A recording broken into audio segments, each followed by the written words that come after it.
The world is new, and the silence is deep, broken only by the whisper of your own breath in the cold air. Before the sun has even considered rising, there's a change on the eastern horizon. Not light, not yet, but a subtle lessening of the absolute dark.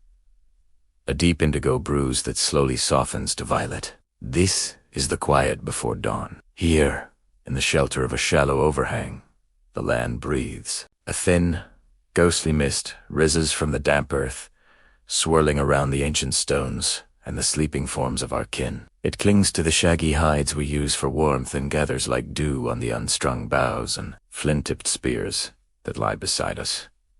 The air is sharp and clean, carrying the scent of pine, wet soil, and the faint, smoky memory of last night's fire. Look at the heart of our camp. The fire, our guardia through the long, dark hours, is now just a bed of glowing embers. A single, stubborn flame occasionally flickers to life, a tiny orange dancer in the gray stillness. It sends a soft crackle into the air, a final good night from the spirits of the wood. This is our home, for now, a temporary sanctuary in a vast, untamed world. Slowly, the camp begins to stir, a cuff from one side, a long, deep sigh from another. The first to wake is the old hunter, the one whose face is a roadmap of seasons past. He sits up, his movements stiff but deliberate, pulling his fur wrap tighter against the chill. His eyes, accustomed to the dim light, scan the surroundings. He is the watchman, the keeper of our safety. Others begin to follow. A young man, strong and broad-shouldered, stretches his powerful limbs with a groan that echoes softly in the stillness. His muscles, honed by countless hunts and long journeys, ripple under his skin. He reaches for his spear, his hand closing around the familiar smooth wood. His mind is already on the day ahead, on the tracks he must find, the prey he must outwit. Nearby, a woman is on her knees, coaxing the embers back to life. She gently blows on the glowing heart of the fire, her breath a prayer for warmth and light. She adds small, dry twigs, one by one, until a fragile flame catches and grows, pushing back the encroaching shadows. Its light dances on her focused face, illuminating the strength and resilience etched there. She is the heart of our camp, the one who turns a cold rock into a warm hearth. The sounds of waking multiply, the soft scrape of a stone tool being sharpened, the rustle of leather as someone adjusts their clothing, the quiet murmur of a few shared words. We are a small band, a family bound, not just by blood, but by the shared struggle for survival. Each of us has a role, a purpose. The hunters, the gatherers, the tool makers, the tenders of the fire. We move together like a single organism, each part essential to the whole. This world we inhabit is ancient, far older than any story we tell around the fire. The mountains that loom in the distance have stood for an eternity. The river that flows through the valley has carved its path over countless generations. We are a fleeting presence here, a brief flicker of life in the grand, slow sweep of time. We are a part of the land, and the land is a part of us. Now, the light is growing stronger. The violet on the horizon has brightened to a soft rose,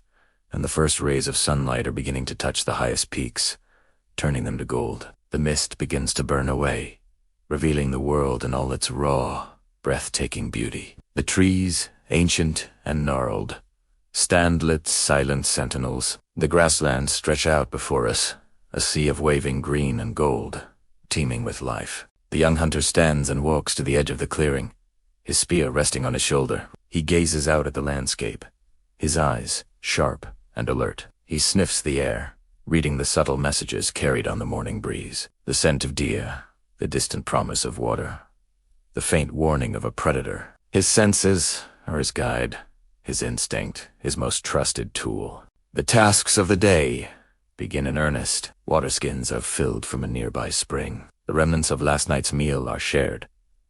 Plans are made in low, serious tones. Where will we hunt today? Which direction holds the most promise? The older hunter points with a gnarled finger, sharing his wisdom, his lifetime of experience. The younger ones listen, their faces intent, absorbing the knowledge that will keep them alive. This is our life. It is a life of hardship, of constant vigilance, but it is also a life of profound connection to each other. to the animals we hunt, to the land that sustains us. We feel the rhythm of the seasons in our bones. We know the language of the wind and the stars. We live in a state of awareness, a constant conversation with the world around us. Imagine yourself here, in this quiet moment, before the world fully awakens. Feel the cool air on your skin. Smell the wood smoke and the damp earth. Hear the soft crackle of the fire and the low murmur of voices. You are standing at the dawn of humanity, in a world that is both terrifying and beautiful. A world where every sunrise is a victory, and every day is a new beginning. As the sun finally crests the horizon, flooding the valley with golden light, the hunters gather. They check their weapons one last time, their movements efficient and practiced. There are no grand farewells, just a shared look of understanding, a nod of acknowledgement. They are ready. They turn and melt into the landscape, their forms disappearing into the tall grass and the shadows of the forest. The quiet of the dawn is over. The hunt is begun. Thanks for watching. If you enjoyed this journey back in time, please like, share, and subscribe for more chapters from our ancient past. The sun climbs higher, but the air still carries a sharp bite. This isn't just another day, another hunt. This one is different. There's an urgency in the air, a quiet tension that crackles in the firelight each evening. The purpose of today's hunt runs deeper than simply filling our bellies for the night. It's about survival for the weeks and months to come. Winter is loosening its grip, but the transition is slow and treacherous. The last of our dried meats and stored roots are dwindling, the leather pouches feeling lighter each day. We've been surviving on scraps, on the small game we could trap near the camp, but that's not enough to sustain us. Not enough to build the strength we'll need for the long treks ahead. The land is waking up, and we must wake with it. Yesterday, Kalen returned from a scouting trip with news. Found. Then, not just a few scattered prints, but a wide, trampled path in the soft earth leading north. The great herds are moving. The reindeer, the wild horse. They feel the shift in the seasons just as we do. They are following the first green shoots, moving towards the summer grazing grounds. This is the window, the brief, crucial moment when their ancient migration routes bring them close to our winter camp. This hunt is our single best chance to secure a massive surplus of food. A successful hunt today means more than just fresh meat. It means hides for new clothing and shelter repairs, sinew for bowstrings and tools, and bones that will be cracked for their precious, energy-rich marrow. It means fat that can be rendered and stored, a vital fuel for our bodies through the lean times that might still lie ahead. Everything from a large kill will be used. Nothing goes to waste. This is the hunter-gatherer way, a principle born from thousands of generations of experience. Archaeologists see this pattern etched in the bones and tools of our ancestors.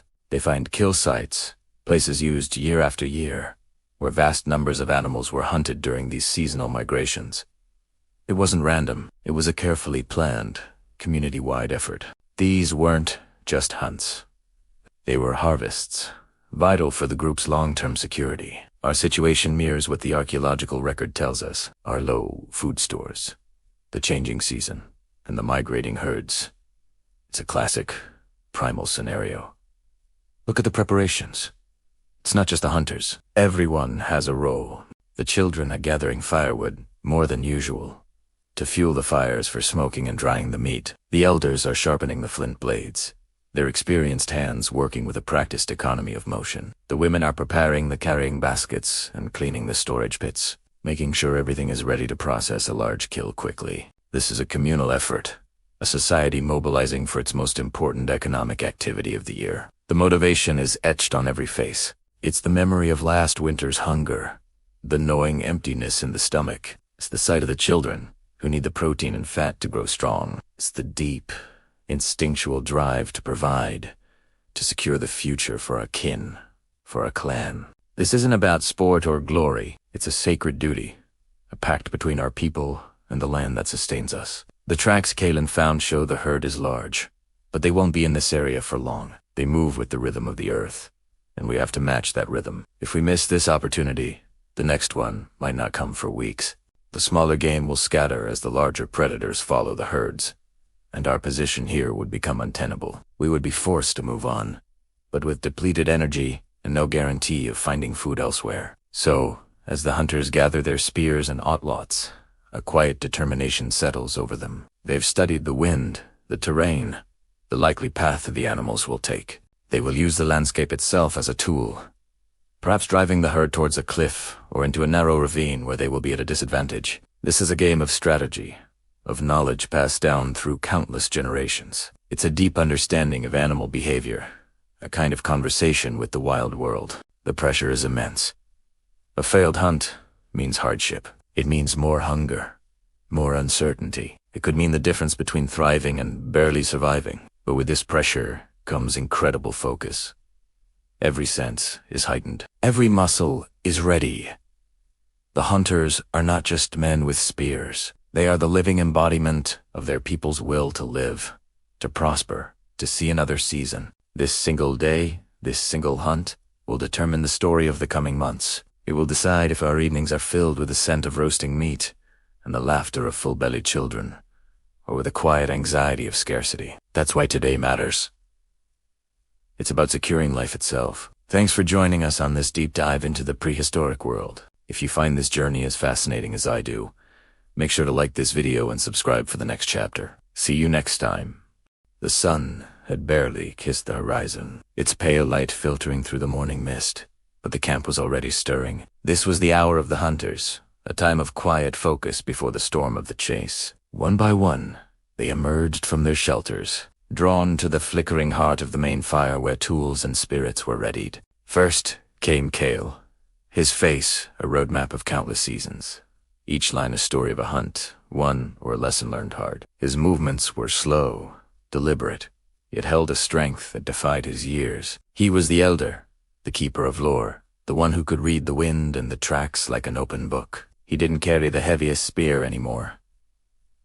His role was far more crucial. He was the strategist. He knelt by the fire, his gnarled fingers expertly sharpening a flint point, his eyes distant, already tracing the path of the great beasts they would pursue. His presence was a silent anchor, grounding the younger, more restless members of the band. Next, a stark contrast, came Lyra. Young, swift, her energy a barely contained whirlwind. Her eyes, bright and sharp, missed nothing. She moved with a liquid grace, her short hair whipping around her face as she checked the bindings on a half-dozen throwing spears. She was a tracker, one of the best, her senses as keen as any wolf's.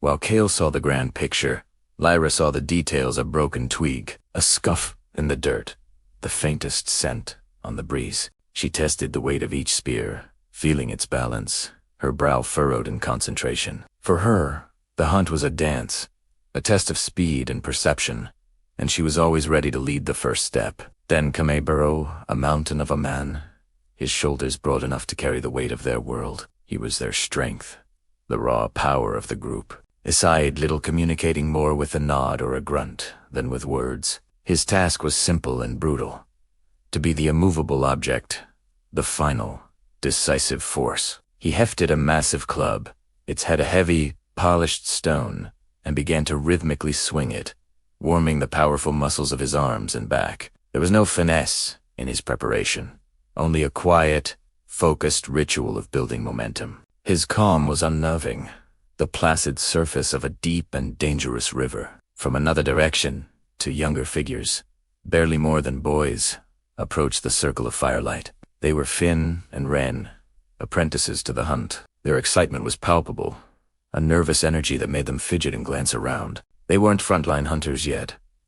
Their job was vital, but less glorious. They were the carriers, the support. They checked the leather water skins, ensuring they were full. They bundled strips of dried meat and gathered medicinal herbs, stuffing them into small pouches under Lyra's watchful eye. They would follow the main party at a distance, ready to bring supplies, help carry the kill, and, most importantly, to watch and learn. Every hunt was a classroom, every move by their elders a lesson etched into their memory. As they worked, the quiet harmony settled over the group. There were no loud commands, no shouted orders. Each person knew their role, their responsibility woven into the fabric of the band. Kale would gesture with his chin towards a mabby drawn in the dirt, and Lyra would nod, pointing to a different ridge, her finger tracing a new path. Burrow would grunt, In agreement, Finn and Wren would watch, their eyes wide, absorbing the silent language of cooperation that had ensured their people's survival for generations. Lyra approached Kale, holding out a newly sharpened spearhead. The old man took it, running his thumb over the razor-sharp edge. He met her gaze, and a flicker of a smile touched his lips. It was a look of approval, of trust. He handed it back, his nod, a silent blessing. She was ready. They were all ready. The preparations were nearly complete. The spears were sharp, the supplies packed, the plans silently agreed upon. The air was thick with anticipation, but it was a calm, steady tension, not a frantic one. This was not about individual glory. It was about the collective. It was about filling the bellies of the elders, the mothers, and the children who waited back in the main camp. It was about the survival of the tribe. Kale rose slowly to his feet, the firelight casting his weathered face in shadow and flame. He picked up his own spear, more a staff of office than a weapon. He looked at each member of his hand-picked team to face Lyra, the mighty burrow, the eager apprentices. He gave a single, sharp nod. The time for waiting was over. Without a word, he turned and began to walk towards the rising sun, his pace steady. Lyra fell in behind him, her steps light and silent. Bor followed, his club resting on his shoulder. Finally, Finn and Wren, carrying their packs, hurried to keep up. The small band moved as one, a single organism flowing out of the camp and into the vast, dangerous wilderness. The gathering was complete. The hunt had begun. Thank you for watching, and if you enjoyed this journey into the past, don't forget to like and subscribe for the next chapter of our story. Hello everyone, and welcome back to our deep dive into ancient technologies. Today, we're exploring something truly fundamental to human survival and innovation. The spear. But we're not just talking about pointy sticks. We're getting hands-on, metaphorically speaking, with the actual materials our ancestors used. We'll be looking at real archaeological finds from North America and Europe to understand how these incredible tools were crafted. So, let's journey back in time and uncover the secrets of the spear. First up, the heart of any spear. The shaft. This wasn't just any piece of wood. Our ancestors were expert botanists, selecting the perfect hardwood for the job. Imagine running your hand along a freshly worked shaft of ash or hickory. It would feel smooth, yet firm, with a satisfying heft. The color would be a pale, creamy white or a warm tan, the grain running straight and true.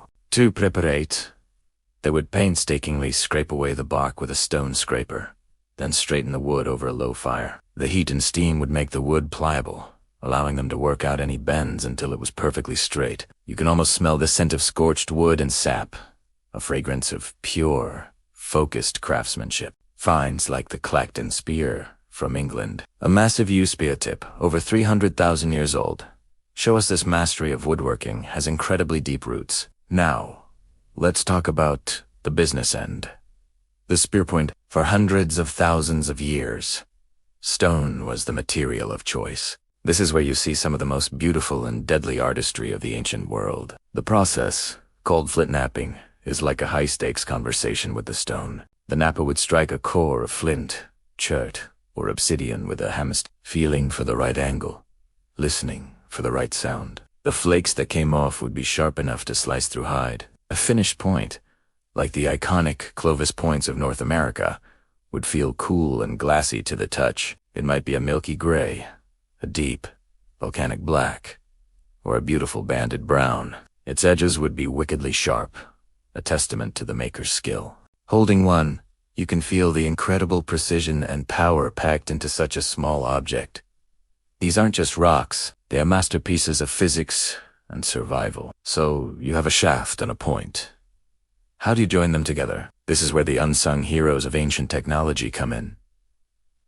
Bindings and adhesives.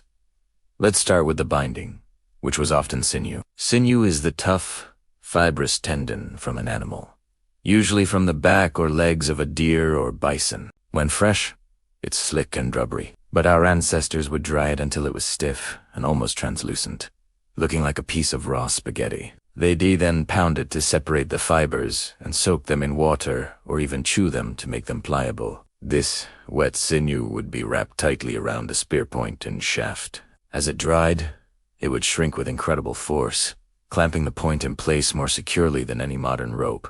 The texture would go from wet and stringy to rock-hard and rigid, creating an unbreakable bond. To make that bond even stronger, they used animal glue, to be precise. This wasn't something you bought in a bottle. It was a smelly, time-consuming, but highly effective process. They would boil down animal hides, hooves, and bones for hours. The collagen in these parts would break down into gelatin, creating a thick, sticky liquid. When hot, it smelled strongly of boiled meat, a potent, earthy aroma. The spear maker would smear this hot, amber-colored glue into the notch for the spear point before setting it and wrapping it with sinew. As the glue cooled, it would harden into a glassy, waterproof resin, sealing the joint completely. Think of it as ancient epoxy. T.T. Eisman found preserved in the Alps had arrows fletched with birch bark tar and sinew, showing just how effective and widespread this combination of adhesive and binding truly was. Let's put it all together.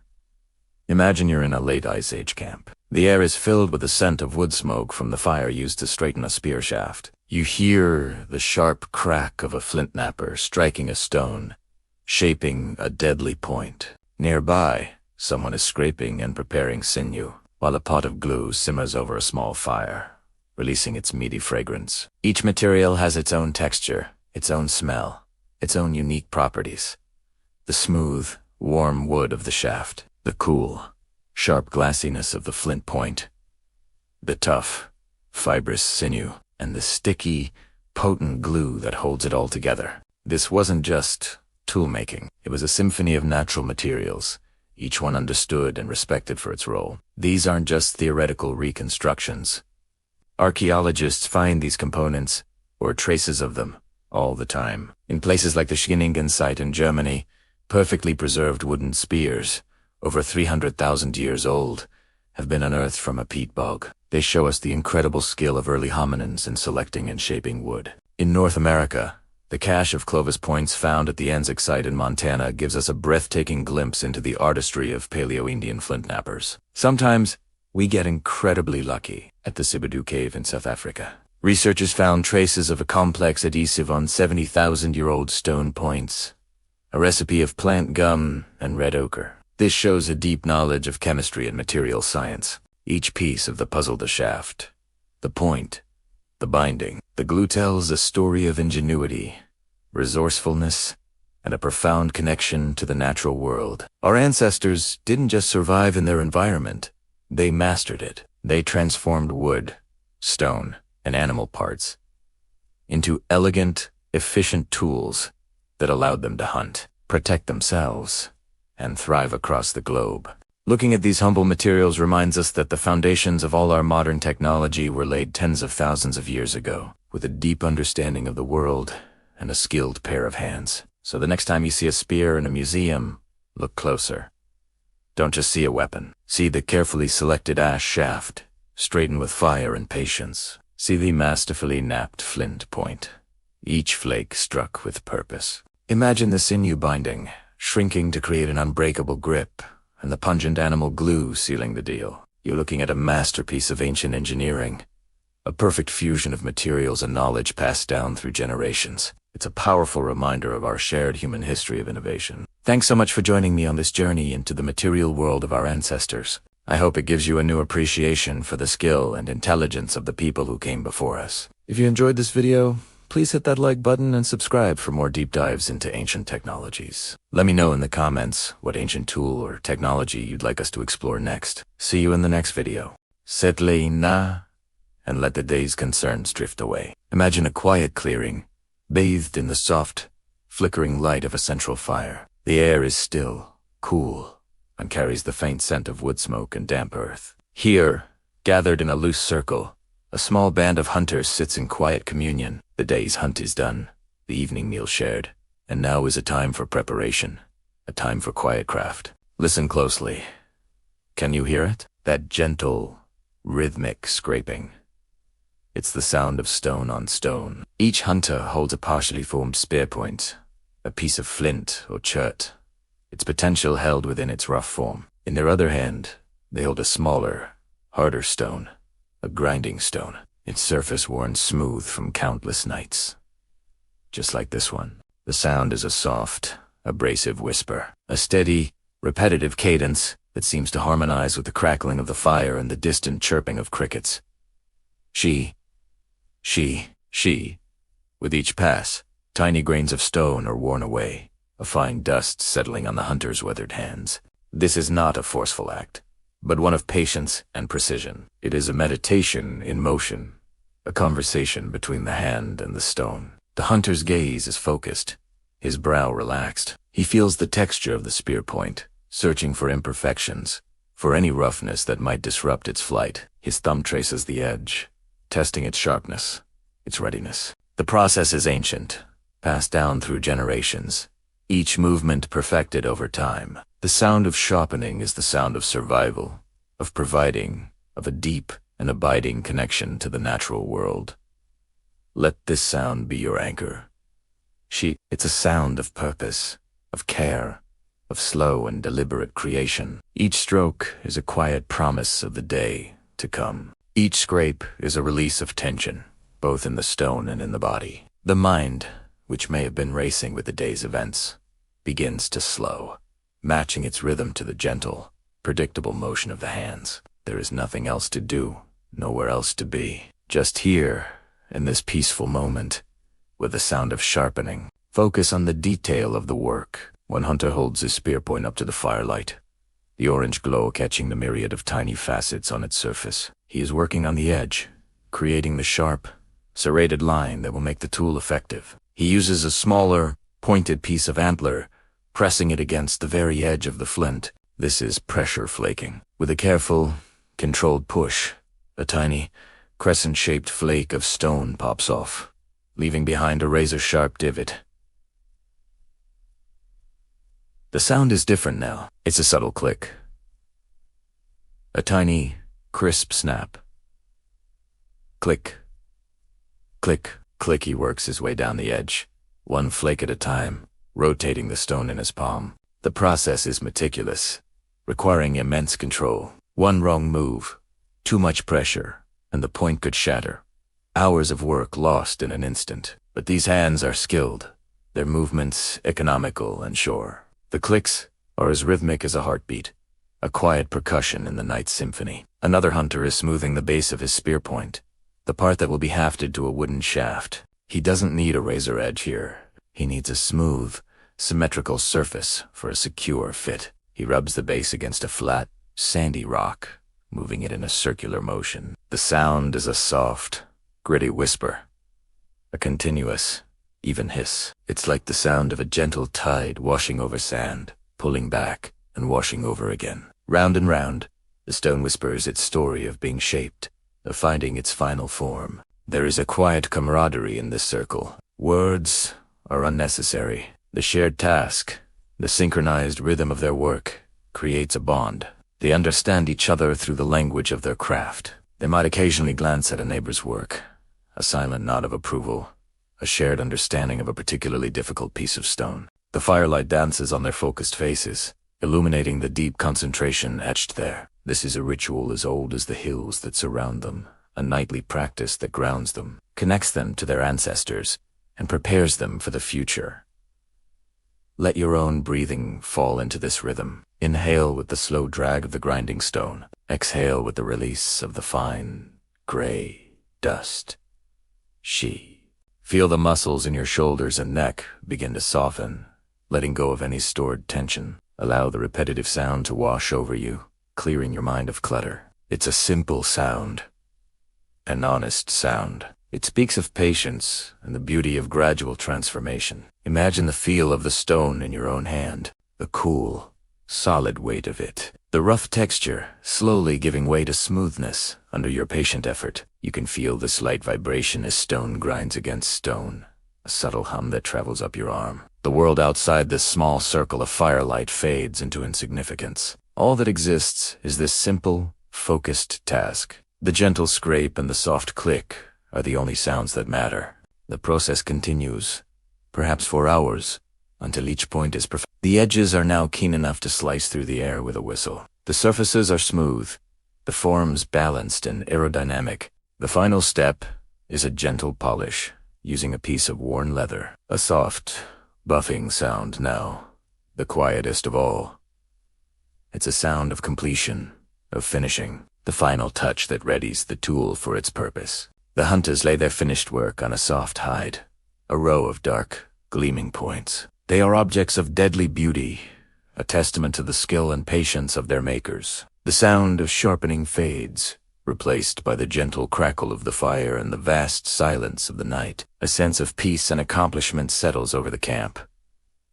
The work is done. The tools are ready. Now, it is time for rest. As you drift deeper into relaxation, hold on to that sound. The rhythmic she of the grinding stone. The crisp click of the pressure flaker. The soft whisper of the final polish. Let these sounds be a lullaby, a soothing mantra that guides you into a deep and restorative sleep. They are sounds of peace, of preparation, of the timeless, quiet rhythm of life. The work is done. It is time to rest. Sleep well. Well, the fire crackles, a warm beacon in the cool air, casting dancing shadows on the faces gathered around. Tonight, the lesson isn't about tracking prey or reading the stars. It's about something far more fundamental, something that connects them to generations past and ensures the survival of generations to come. The art of the stone. Kale, his hands weathered by countless seasons, picks up a smooth, gray river stone. He holds it up for the young ones to see, their eyes wide with a mixture of curiosity and reverence. Elara, his daughter, sits closest, her gaze fixed on the stone, her small hands mimicking her father's grip. Patience. Kale's voice is low and steady, a rumble that seems to echo the wisdom of the earth itself. The stone has its own spirit. You cannot force it. You must listen to it. He places a larger, harder hammerstone in his other hand. He doesn't strike immediately. Instead, he turns the river stone over and over, his thumb tracing its contours. He's reading it, feeling for its internal lines, its hidden weaknesses, and its inherent strengths. The children watch, silent, learning that the first step isn't action, but observation. See here? He points to a slight ridge. The stone tells you where it wants to break. You don't decide. You only guide.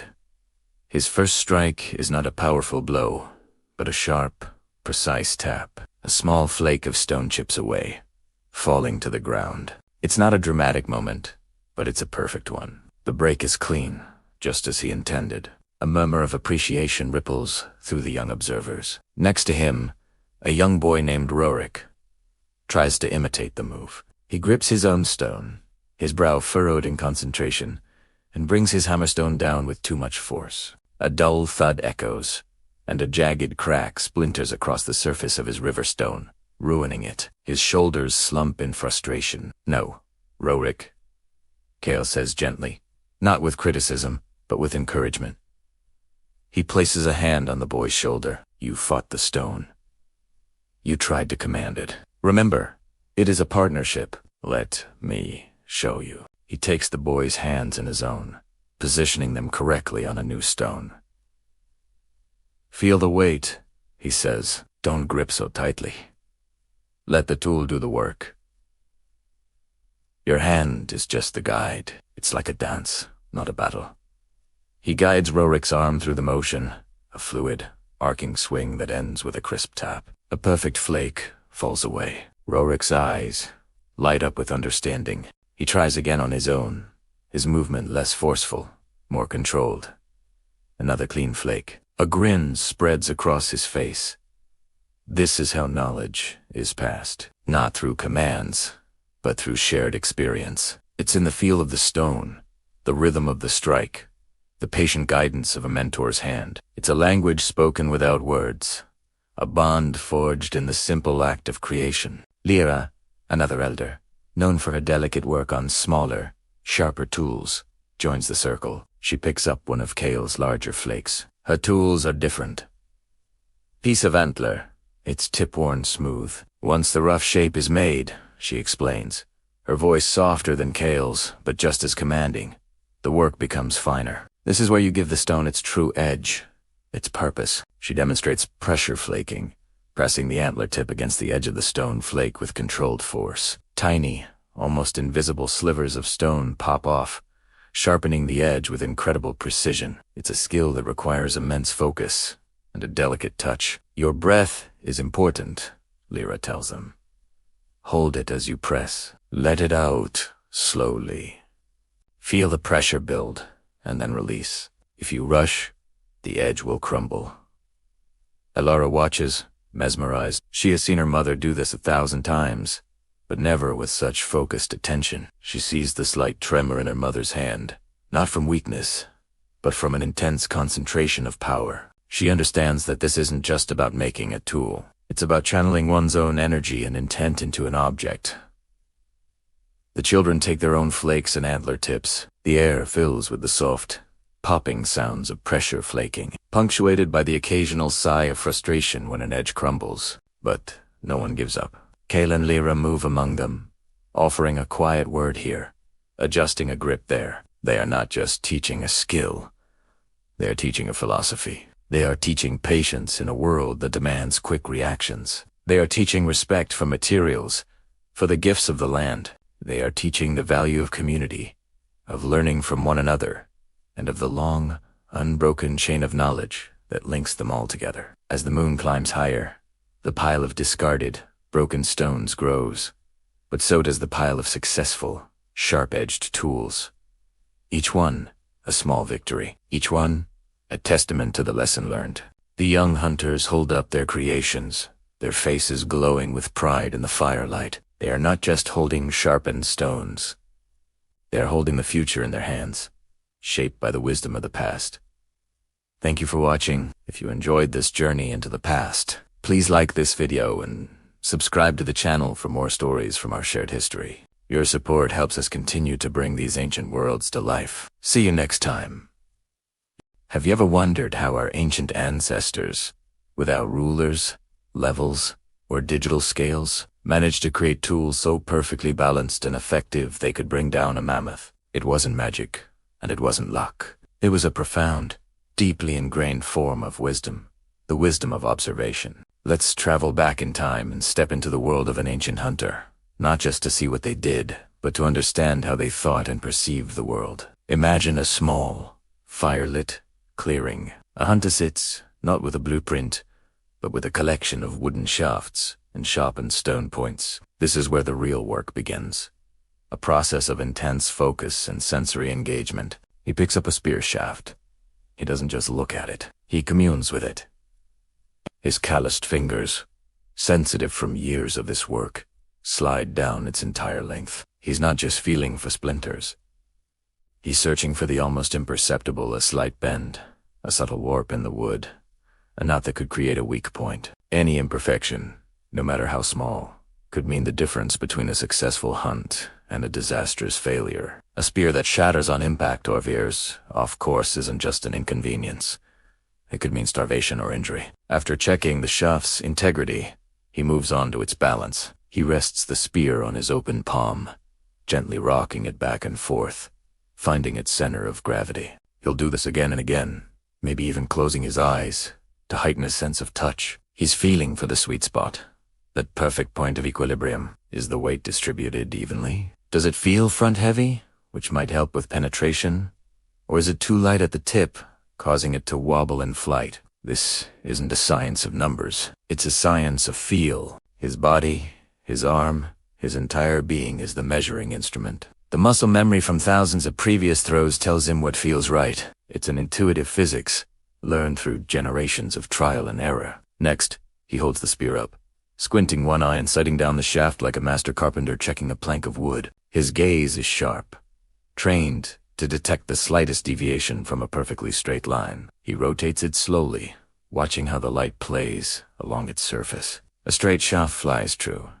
A crooked one is unpredictable, a liability. In this simple act, sight and experience merge. He knows how the grain of the wood should look, how a seasoned piece of ash or hickory behaves differently from a freshly cut sapling. He understands that the wood is not just a dead object, but a material with its own history and character, which must be understood and respected to be shaped effectively. Now, consider the spear point. He'll test the sharpness of the flint tip with his thumb, not carelessly, but with a practiced touch that tells him if the edge is keen enough to pierce thick hide. He'll examine how the point is hafted, or attached, to the shaft. Are the sinew wrappings tight? Is the resin holding firm? He'll apply pressure, twisting and pulling, simulating the immense stress the weapon will endure upon impact. This isn't just assembly, it's a rigorous quality control process, executed entirely through sensory feedback. What we're witnessing is a masterclass in sensory wisdom. In our modern world, we often outsource our senses to technology. We trust the digital display on a scale more than the heft of an object in our hand. We rely on a laser level instead of training our eye to see a straight line. These ancient hunters didn't have that luxury. Their senses were their primary tools for understanding and manipulating the world. Touch, sight, and a deep well of accumulated experience were their guides. This reliance on sensory data built a different kind of intelligence. It was a holistic, embodied knowledge. The hunter didn't then think about the spear in abstract terms like mass or velocity. He thought about it in terms of heft, flight, and feel.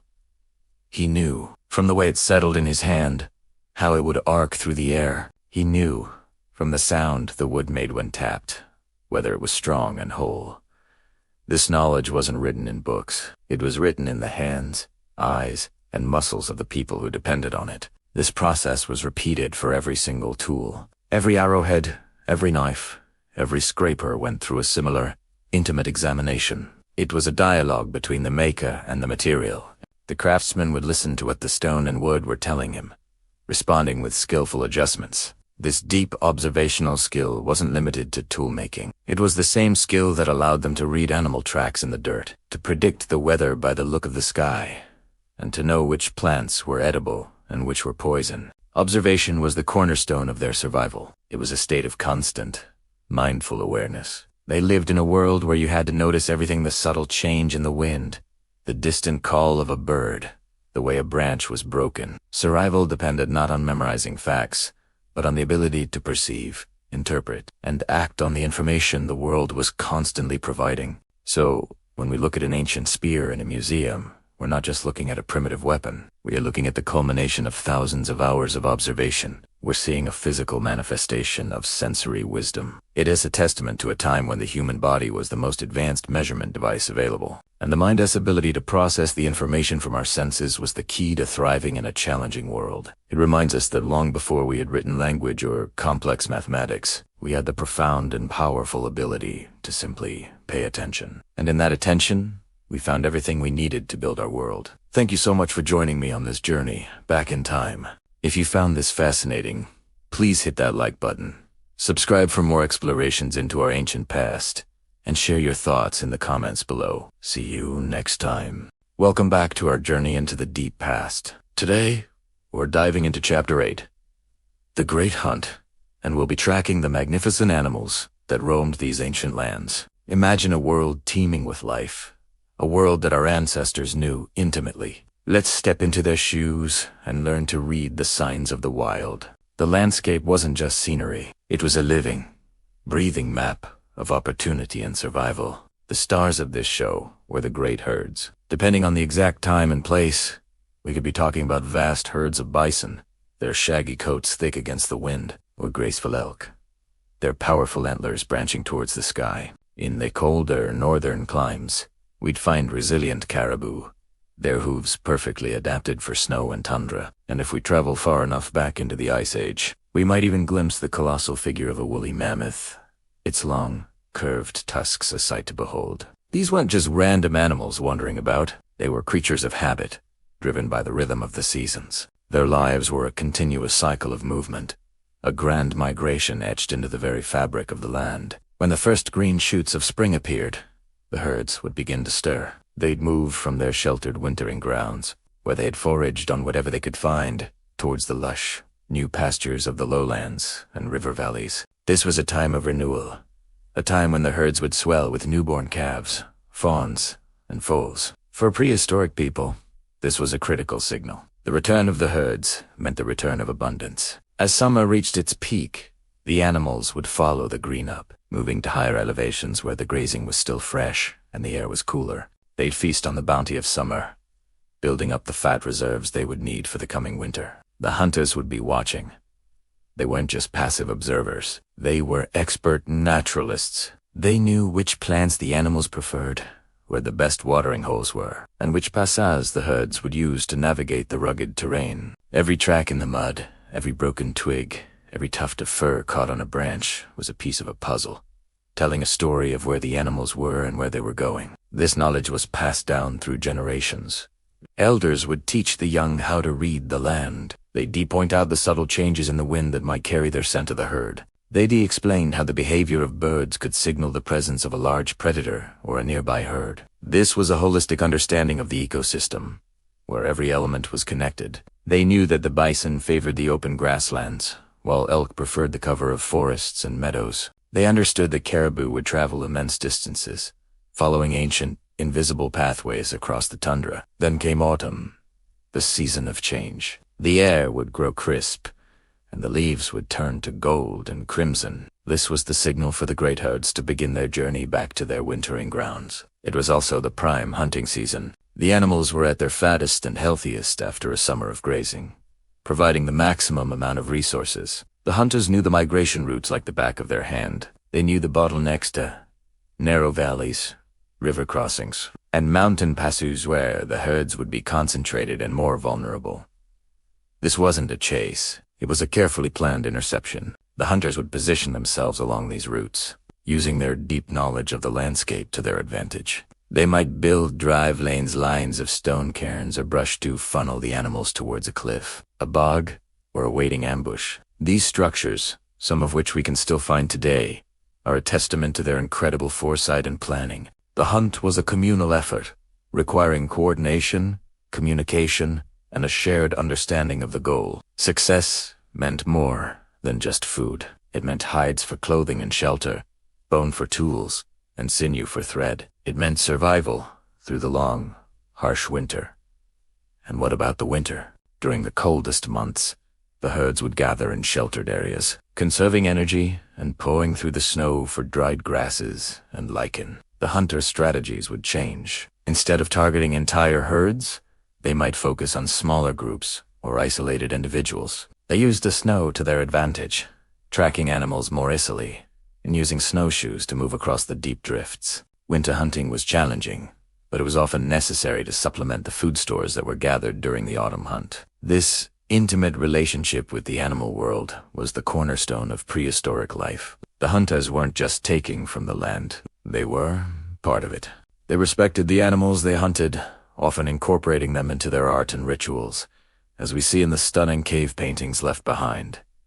These paintings weren't just pictures. They were a record of their knowledge, a celebration of their world, and perhaps a way to connect spiritually with the animals that sustained them. The changing seasons, the movement of the herds, the subtle signs on the trail, all of this was woven into the fabric of their existence. The land wasn't just a place to live. It was a teacher, a provider, and a sacred home. Their ability to read its secrets was their greatest skill, the key that unlocked their survival in a wild and challenging world. Thanks so much for watching. Join us next time as we explore the tools and technologies that made these incredible hunts possible. Don't forget to like, subscribe, and hit that notification bell so you don't miss our next chapter. See you 10. As the sun dips below the horizon, painting the sky in shades of bruised purple and fiery orange, a different kind of warmth begins to glow. It's the campfire, the heart of our temporary home in the wild. This is where the hunt ends and the story begins. The air, crisp and cool, carries the scent of pine and wood smoke, a perfume that every hunter knows is the fragrance of accomplishment and peace. Here, in this circle of light, the world shrinks to just us. The vast, dark wilderness that surrounds us feels less intimidating, held at bay by the dancing flames. This isn't just about getting warm. It's about coming together. The fire has a magnetic pull, drawing us in after a long day of tracking, waiting, and listening. It's a primal gathering place, a tradition as old as humanity itself. The first few minutes are often quiet. Each of us is lost in thought, replaying the day's events. The silence isn't empty. It's filled with unspoken understanding. A shared look across the flames. A slow nod. These are conversations without words. We're decompressing, letting the adrenaline of the hunt drain away, replaced by a profound sense of calm. You can hear the crackle and pop of the logs, a rhythmic soundtrack to our shared contemplation. Then, slowly, the stories begin to surface. They start small. A quiet observation about a deer's trail or the way the wind shifted just before dawn. It's never a loud, boisterous affair. The voices are low, respecting the tranquility of the night. An older hunter might begin, his voice raspy from the cold air. Reminds me of a time, back in the 80s, when my dad and I were hunting this same ridge, ... Quotes, and just like that, the past comes alive. We're not just a group of hunters. We are custodians of a legacy.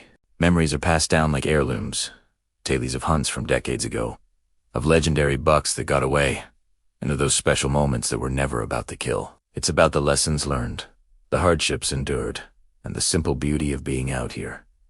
Laughter punctuates the quiet. It's a gentle, easy humor that comes from shared experience. A joke about a clumsy stumble over a root, or the time someone's thermos of coffee was mistaken for a strange animal call. These moments of levity are essential. They bind us together, turning a group of individuals into a team, a brotherhood. The firelight catches, the smiles on our faces, illuminating the lines of exhaustion and pure joy. Not everyone talks. Some of us are content to simply listen, to absorb the warmth and the camaraderie. They work quietly, sharpening a knife with methodical strokes, or mending a small tear in their gear. Their silence is a form of participation, a steady presence that contributes to the peaceful atmosphere. In T-Space, you don't have to perform. You can just be. This is where we process the hunt. It's a complex mix of emotions. There's the pride of a successful harvest, a deep gratitude for the animal and the sustenance it will provide. There's also a touch of solemnity, a respect for the life that was taken. The campfire provides a safe space to navigate these feelings. It's a place for reflection, for acknowledging the weight and responsibility of being a hunter. We share more than just stories. A flask is passed around, a small sip to ward off the chill and to toast the day. Someone might break out a bag of jerky or roasted nuts.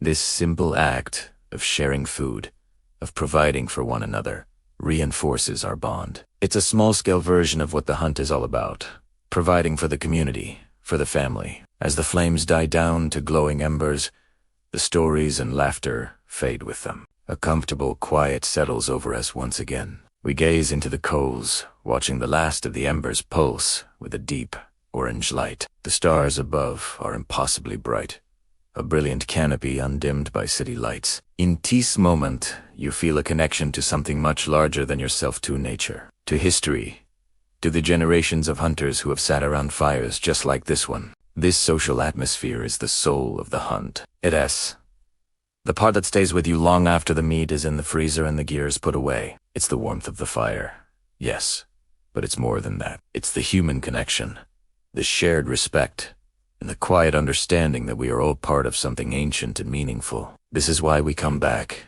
year after year, not just for the hunt, but for this, for the fire, and for the family we find around it. Thanks for joining me in this moment. If these stories resonate with you, make sure to follow along for more. Until next time, stay safe and cherish these quiet moments.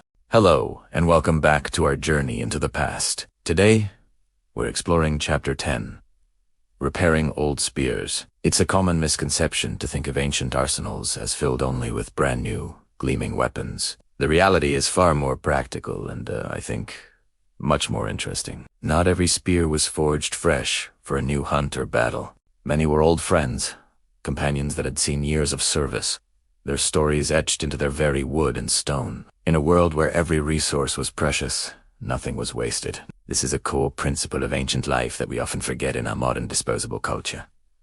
A spear wasn't just a tool. It was an investment of time, skill, and valuable materials. A cracked spear point or a warped shaft wasn't a reason to discard it. It was an opportunity for repair, a testament to the ingenuity and resourcefulness of our ancestors. These weren't just objects, they were lifelines. Let's imagine a spear shaft, perhaps made from a carefully selected piece of ash or hickory. Over time, through countless throws and the rigors of the hunt, it might develop a slight warp. Discard it. Absolutely not. An experienced craftsperson would use heat and pressure, slowly and patiently straightening the wood. They might use steam from boiling water, or the gentle, controlled heat of a campfire, carefully bending the shaft back into alignment. This process required immense skill and a deep understanding of the material. One wrong move, too much heat or pressure, and the wood could snap, rendering it useless. But done correctly, the shaft would be as true and reliable as the day it was first made. It's a quiet, methodical process, a conversation between the artisan and the wood. Now, consider the bindings. These were the crucial elements holding the spearhead to the shaft. Often made from sinew, the tough, fibrous tissue from an animal's tendon or treated rawhide strips. These bindings were incredibly strong, but they were also organic and susceptible to wear and tear. They could dry out, fray, or loosen after a powerful impact. When this happened, the old bindings would be carefully cut away. New sinew would be prepared, soaked in water to make it pliable, and then wrapped tightly around the spearhead and shaft. As the sinew dried, it would shrink, creating an incredibly tight and secure bond, stronger than many modern adhesives. Sometimes, a layer of pitch or resin from pine trees would be applied over the bindings, waterproofing them and protecting them from the elements, ensuring the repair would last. What about the spearhead itself? A flint or obsidian point, while razor sharp, is also brittle. A hard impact against bone or stone could chip the edge or even snap the tip off. This was far from a disaster. It was simply part of the tool's life cycle. A skilled flint knapper could take this damaged point and rework it, using a technique called pressure flaking. They would use a small tool, like an antler tine, to press off tiny flakes along the edges of the point. They would meticulously reshape it, creating a new, sharp edge and a refined tip. The spearhead might become slightly smaller with each repair, a visible record of its long service, but it would be just as deadly and effective as before. Each flake removed was a deliberate, precise action, transforming damage into renewed purpose. This culture of repair tells us so much about the mindset of ancient peoples. It highlights a deep respect for materials and the labor that went into crafting them. In their world, objects weren't disposable. They had a life, a history. A repaired spear was not a second-rate weapon. In many ways, it was more valuable than a new one. It had been proven in the field. Its strengths and weaknesses were known. A hunter would trust a spear that had already brought down game, its repaired shaft a familiar weight in their hand, and these spears carried memories. Think about it. A spear that was re-tipped might hold the story of a dramatic hunt, a close call with a powerful animal where the point was broken. The straightened shaft could be a silent witness to a fall or a desperate struggle. A warrior passing a repaired spear down to their son wasn't just giving him a weapon. They were passing down a legacy. They were handing over a chronicle of survival, of hunts successful and battles won. The scars on the spear were a map of its journey. This spear might have been first crafted by a grandfather, used by a father to provide for his family, and then repaired and passed on to a son who would learn to hunt with it. The nicks in the wood, the slightly altered shape of the point, these were not flaws. They were chapters in a continuing story. Holding such a spear would be like holding a piece of family history. The user would feel a connection not just to the tool, but to all those who had wielded it before. It was a tangible link to their ancestors, a source of confidence and pride. This philosophy of repair and reuse is a powerful lesson for us today. We live in an age of mass production and planned obsolescence, where it's often cheaper to buy a new item than to fix an old one. But the ancient spear maker teaches us a different way. They show us the value in maintenance, the beauty and longevity, and the deep satisfaction that comes from preserving and continuing the life of a trusted tool. It's a more sustainable, more connected way of living. So the next time you see a depiction of an ancient hunter or warrior, look closely at their spear. Don't assume it's brand new. It might be a veteran of countless seasons. It's form a collage of repairs and modifications. It's not just a piece of wood and stone. It's a survivor, a keeper of memories, and a powerful symbol of the enduring human spirit of ingenuity and perseverance. It's a story of how nothing was wasted, and everything had a purpose that could be renewed, time and time again. Thank you for joining me on this exploration into the life of a repaired spear. It's these small details that truly bring the past to life. If you found this fascinating, please like, subscribe, and hit the notification bell so you don't miss our next chapter. See you next time. Hello everyone, and welcome back to our journey into the past. Today, we're diving deep into Chapter 11, focusing on the essential preparations for a successful hunt. Last time, we crafted our spears, the primary tool for taking down large game. But a hunt requires more than just a single weapon. A successful hunter is a prepared hunter, and that means having a full toolkit ready for any situation. It's not just about the moment of the kill, but about the entire process. The tracking, the waiting, the carrying, and the processing. Every single item has a purpose, honed over generations of trial and error. So let's move beyond the spear and look at the rest of the gear. First up, think about how you're going to carry everything. A hunter can't have their hands full while tracking prey. This is where carrying slings and straps come in. These were often made from twisted plant fibers, like nettle or flax, or from strips of tanned animal hide. A simple sling could be worn over the shoulder or across the chest, freeing up the hands to hold a spear or to navigate difficult terrain. You could use it to carry a water pouch, extra tools, or even small game you might catch along the way. These weren't complex items, but they were absolutely vital for efficiency and endurance on a long hunt. Next, let's talk about knives. While a spear is for distance, a knife is the ultimate close-quarters utility tool. In many early cultures, these knives were made from flint, chert, or obsidian, knapped to a razor-sharp edge. A well-made stone knife could skin an animal, butcher meat, cut cordage, and even be used for self-defense if a hunt went wrong. The handle might be a simple extension of the stone itself, carefully shaped for a good grip, or it could be a piece of wood or bone, attached with sinew and resin. Having a reliable knife was non-negotiable. It was the multi-tool of the ancient world, and a hunter would feel naked without one. Now, let's consider the smaller, but equally important, items. A hunter might be away from camp for days, so they needed to carry provisions. Small pouches, often made from animal bladder or stitched hide, were perfect for this. One pouch might hold water, a precious resource when you ray on the move. Another could be filled with dried meat or foraged nuts and berries, providing a quick energy boost. Keeping these items in separate, easily accessible pouches meant you could refuel without having to stop and unpack a larger bundle. Efficiency is key when you're tracking an animal that's constantly on the move. The tool could also include specialized items for processing a kill right there in the field. Bone awls, for example, were incredibly useful. These were sharpened pieces of bone used for punching holes in hide. Why is that important? Well, if you needed to make a quick repair to your gear, or if you wanted to lace up a hide to carry meat back to camp, an awl was the tool for the job. You could quickly punch a series of holes and thread a hide strap through, creating a makeshift bag. It's a simple tool, but it solved a lot of practical problems far from home. Depending on the specific time period and culture, we might also see other powerful hunting aids. The wooden club, for instance, is one of humanity's oldest tools. While it might seem crude, a heavy, well-balanced club was devastatingly effective for dispatching smaller game, or for finishing off a larger animal that was already wounded. It didn't require the same level of fine craftsmanship as a stone knife, but it was reliable and powerful. A hunter might carry one tucked into their belt or sling, ready for immediate use. And we can't forget one of the most ingenious inventions in projectile technology, the atlatl. This tool is a game changer. An atlatl is essentially a stick with a handle on one end and a hook or spur on the other that engages the base of the spear,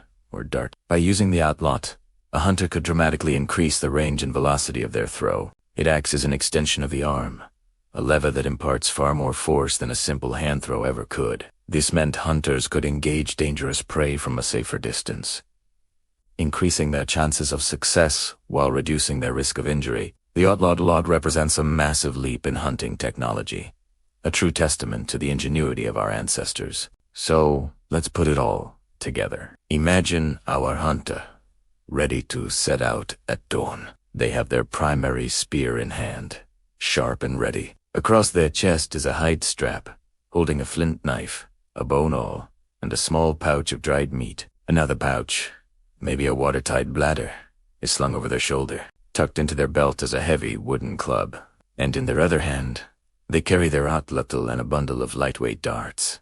They are a walking, breathing toolkit, a self-sufficient and highly capable provider for their community. Every piece of this equipment tells a story of knowledge passed down through generations. How to find the right stone for a knife, which would make the best spear shaft. How to braid the strongest cordage. How to balance an atlatl for the perfect throw. This wasn't just about making things. It was about a deep, intimate understanding of the natural world. It was about knowing the properties of every rock, plant, and animal, and how to transform them into tools for survival. This preparation phase was a ritual in itself. Sharpening a blade, checking the bindings on a spear, and packing provisions were all part of the mental preparation for the hunt. It was a time to focus the mind, to visualize the challenges ahead, and to honor the animals they would be hunting. This wasn't just a job. It was a sacred duty, and the meticulous care they put into their gear reflected the respect they had for the entire process. The hunt didn't begin when they spotted the prey. It began right here, with a careful and deliberate preparation of their gear. Thanks for joining me on this deep dive into ancient hunting preparations. It's amazing to see how much thought and skill went into every single item. If you enjoyed this, please give the video a like and subscribe for more chapters in our journey. Let me know in the comments which piece of gear you find most fascinating. See you next time. Welcome back to our journey through the ancient art of the hunt. Today, we arrive at Chapter 12, a truly special one. The Elders' Guidance. In any hunting community, the elders hold a place of profound respect. They may no longer be the ones drawing the bow or setting the snares, but their role is perhaps the most crucial of all. They are the living libraries, the keepers of generations of wisdom, and their presence brings a sense of calm and stability that anchors the entire group. Imagine this scene. A young hunter, eager and restless, scans the horizon, seeing nothing but an empty landscape. An elder sits nearby, their eyes not on the distance, but on the world immediately around them. They are not looking for the prey itself, but for the signs that announce its presence. Their movements are slow, deliberate, their gaze filled with a knowing that comes only from a lifetime of observation. There's no anxiety in their posture, only a deep, settled confidence. This is the essence of elder wisdom. They've seen it all before. The changing seasons, the shifting winds, the subtle language of the wild. The elder rarely needs to speak loudly. A quiet word, a simple gesture, is enough. They might point a weathered finger towards the sky, not at the clouds themselves, but at the way they are forming. See how the mare's tails are thinning? They might murmur, "The wind will shift from the west by midday. The deer will move down from the ridges to seek shelter in the lower valleys." This isn't a guess, it's a certainty, a conclusion drawn from 1,000 similar mornings. The young hunter, who was focused on the ridge, now has a new strategy, a new direction, gifted by experience. This wisdom isn't just about weather, it's about everything. An elder can read the story of the land in a single footprint. They can tell the age of the track, the direction the animal was heading, and even its state of mind. Was it relaxed, browsing peacefully? Or was it moving with purpose, perhaps spooked by something unseen? They might break a twig, smell the sap, and know which plants are currently favored by browsers. They understand the intricate web of relationships in the forest, how the cry of a certain bird can signal an approaching predator, or how the sudden silence of the insects can mean a large animal is moving nearby. Their guidance is deeply rooted in tradition. The stories they tell are not just for entertainment. They are lessons.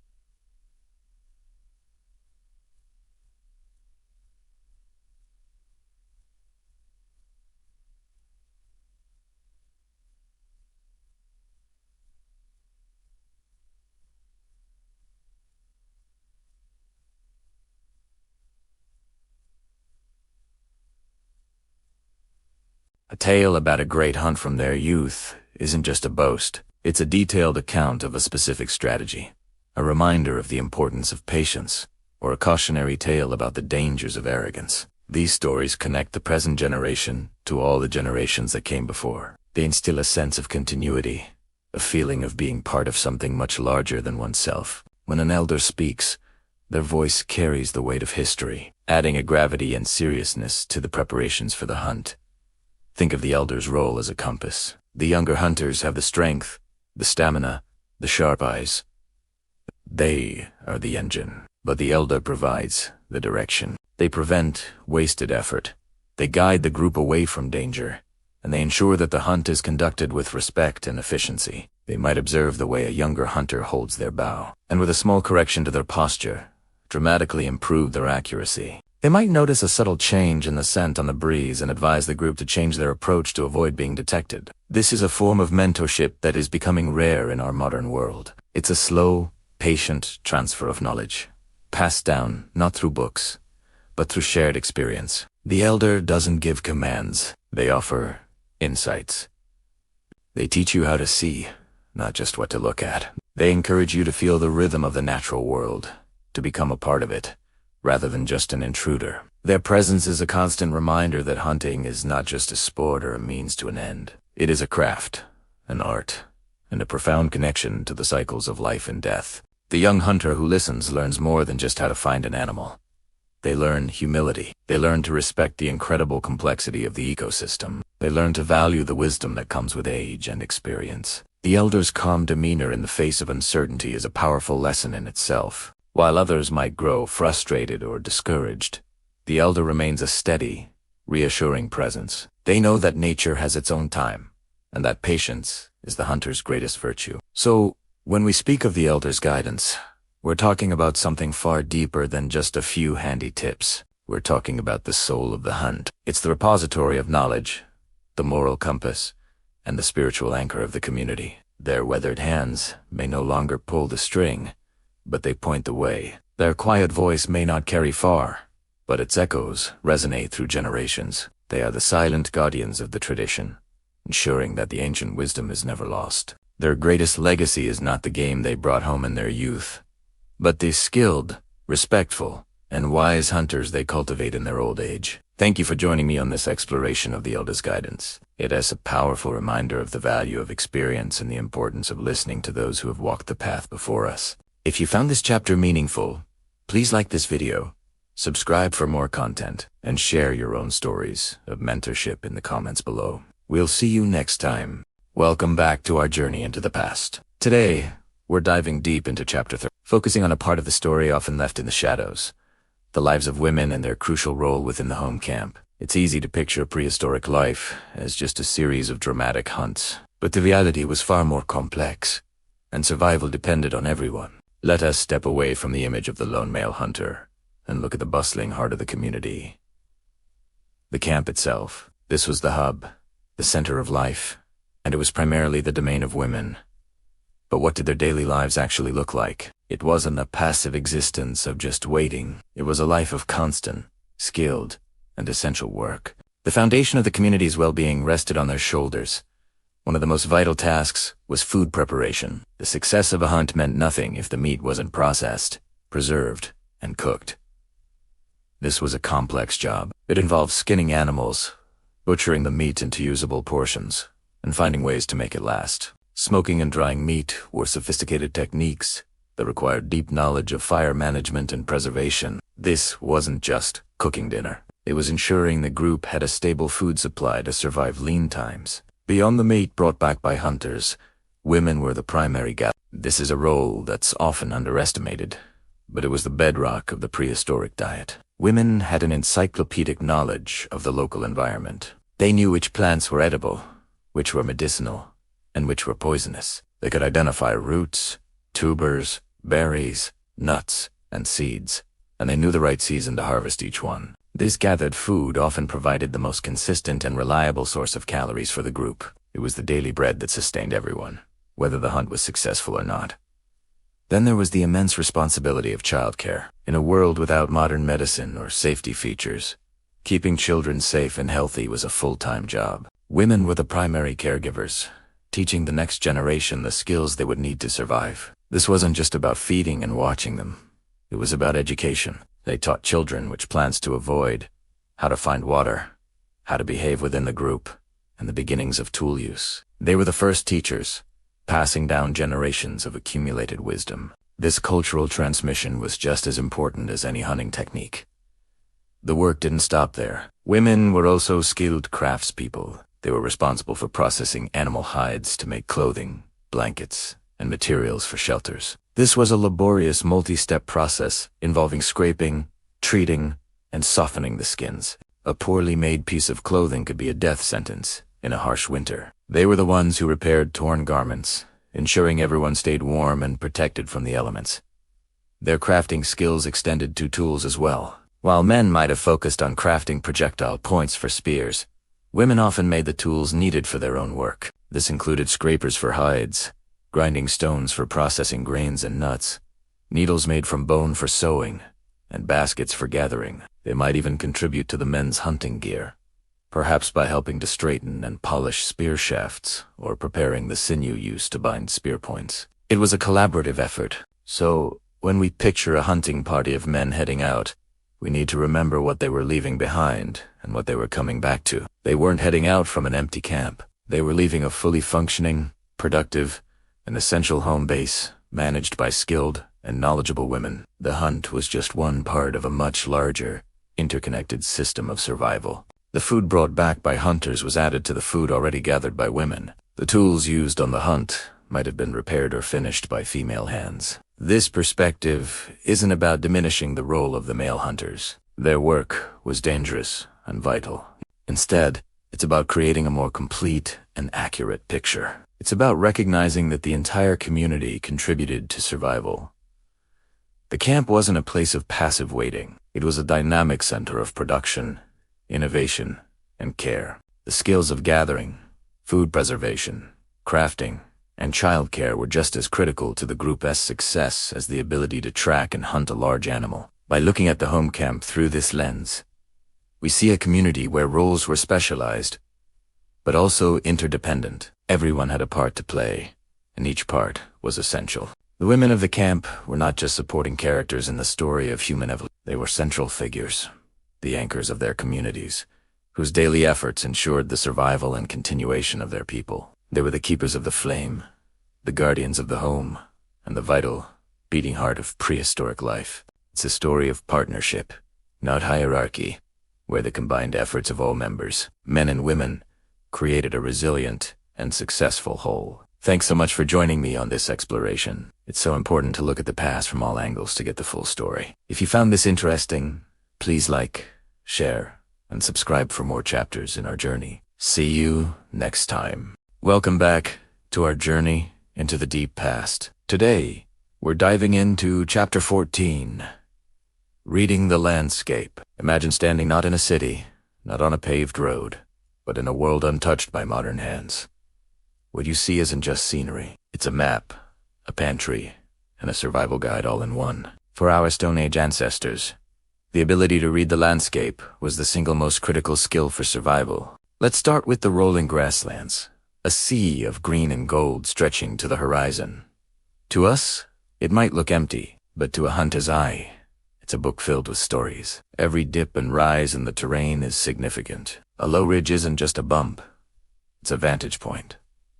From Aptere, you can spot herds of bison or wild horses miles away. You can see the dust they kick up, track their direction of travel, and plan your approach without being seen. The wind is your constant companion here. A hunter would always move upwind, using the tall grasses and rolling hills as cover, feeling the direction of the breeze on their face to ensure their scent doesn't betray them to a herd of vigilant grazers. These grasslands were the superhighways of the Pleistocene. Vast open spaces, teeming with megafauna. Now, let's step into the quiet stillness of a pine forest. The world changes completely. Sunlight filters through the canopy in shifting patterns. Here, the game is different, deer. Elk, wild boar. They don't gather in massive herds but move in smaller, more elusive groups. The hunter's strategy has to adapt. Instead of long-distance sight, you rely on sound and scent. The snap of a twig, the rustle of leaves, the musky smell of a deer trail. The forest floor is a tapestry of information. A hunter would notice overturned leaves, freshly nibbled saplings, and tracks preserved in the soft, damp earth. They would look for natural corridors, paths of least resistance that animals use to travel.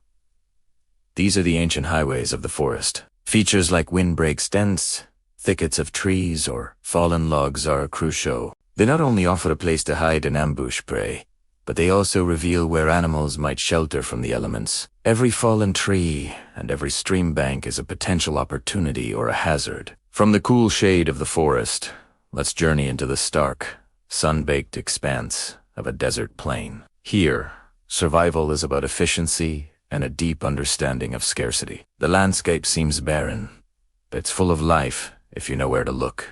The most important feature is water. A hunter would scan the horizon not for animals, but for the subtle signs of water. A line of greener vegetation in the distance, the flight patterns of birds converging on a hidden spring, or the faint outline of a dry riverbed. A wadi where water might still be found just below the surface. These oases are magnets for life. Animals must come to drink, and predators, including humans, know this. The hunter's strategy here is one of patience. Find the water. Find a high, rocky outcrop to serve as a blind, and wait. The heat, the wind, the very emptiness of the desert dictates the rhythm of the hunt. Old trails, worn into the desert floor over centuries by generations of animals, are etched into the landscape.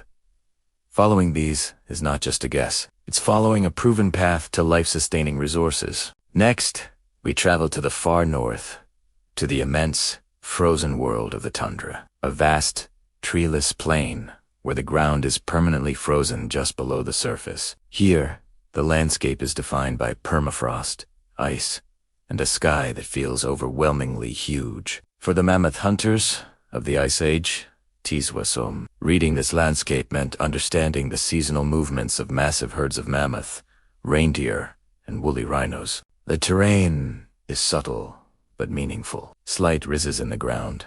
Kajit bingos would offer the only high ground for miles, precious lookouts in a flat world. The wind is a brutal, ever-present force. Hunters would use natural depressions and snowbanks as windbreaks, not just for ambushes, but for their own survival against the biting cold. They would follow the great rivers, which even in winter provided corridors for travel and attracted game.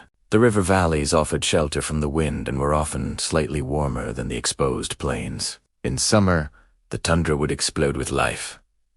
A carpet of low-lying shrubs and flowers, and the hunters would follow the herds north. Finally, let's explore a river valley, the lifeblood of any landscape. Whether cutting through forest, grassland, or desert, a river creates a unique and rich ecosystem. For ancient people, river valleys were prime real estate. The river itself provided water, fish, and a transportation route. The fertile floodplains supported a lush diversity of plants and attracted a wide variety of animals. A hunter would read the river like a book. They'd know the best places to ford, the locations of natural fish traps during seasonal runs, and where game trails led down to the water's edge. The bends in the river created natural choke points, perfect for driving animals into an ambush. The bluffs overlooking the valley were ideal locations for camps, offering a commanding view of the resources below and a defensive position. It's no coincidence that archaeologists find so many ancient sites concentrated along rivers.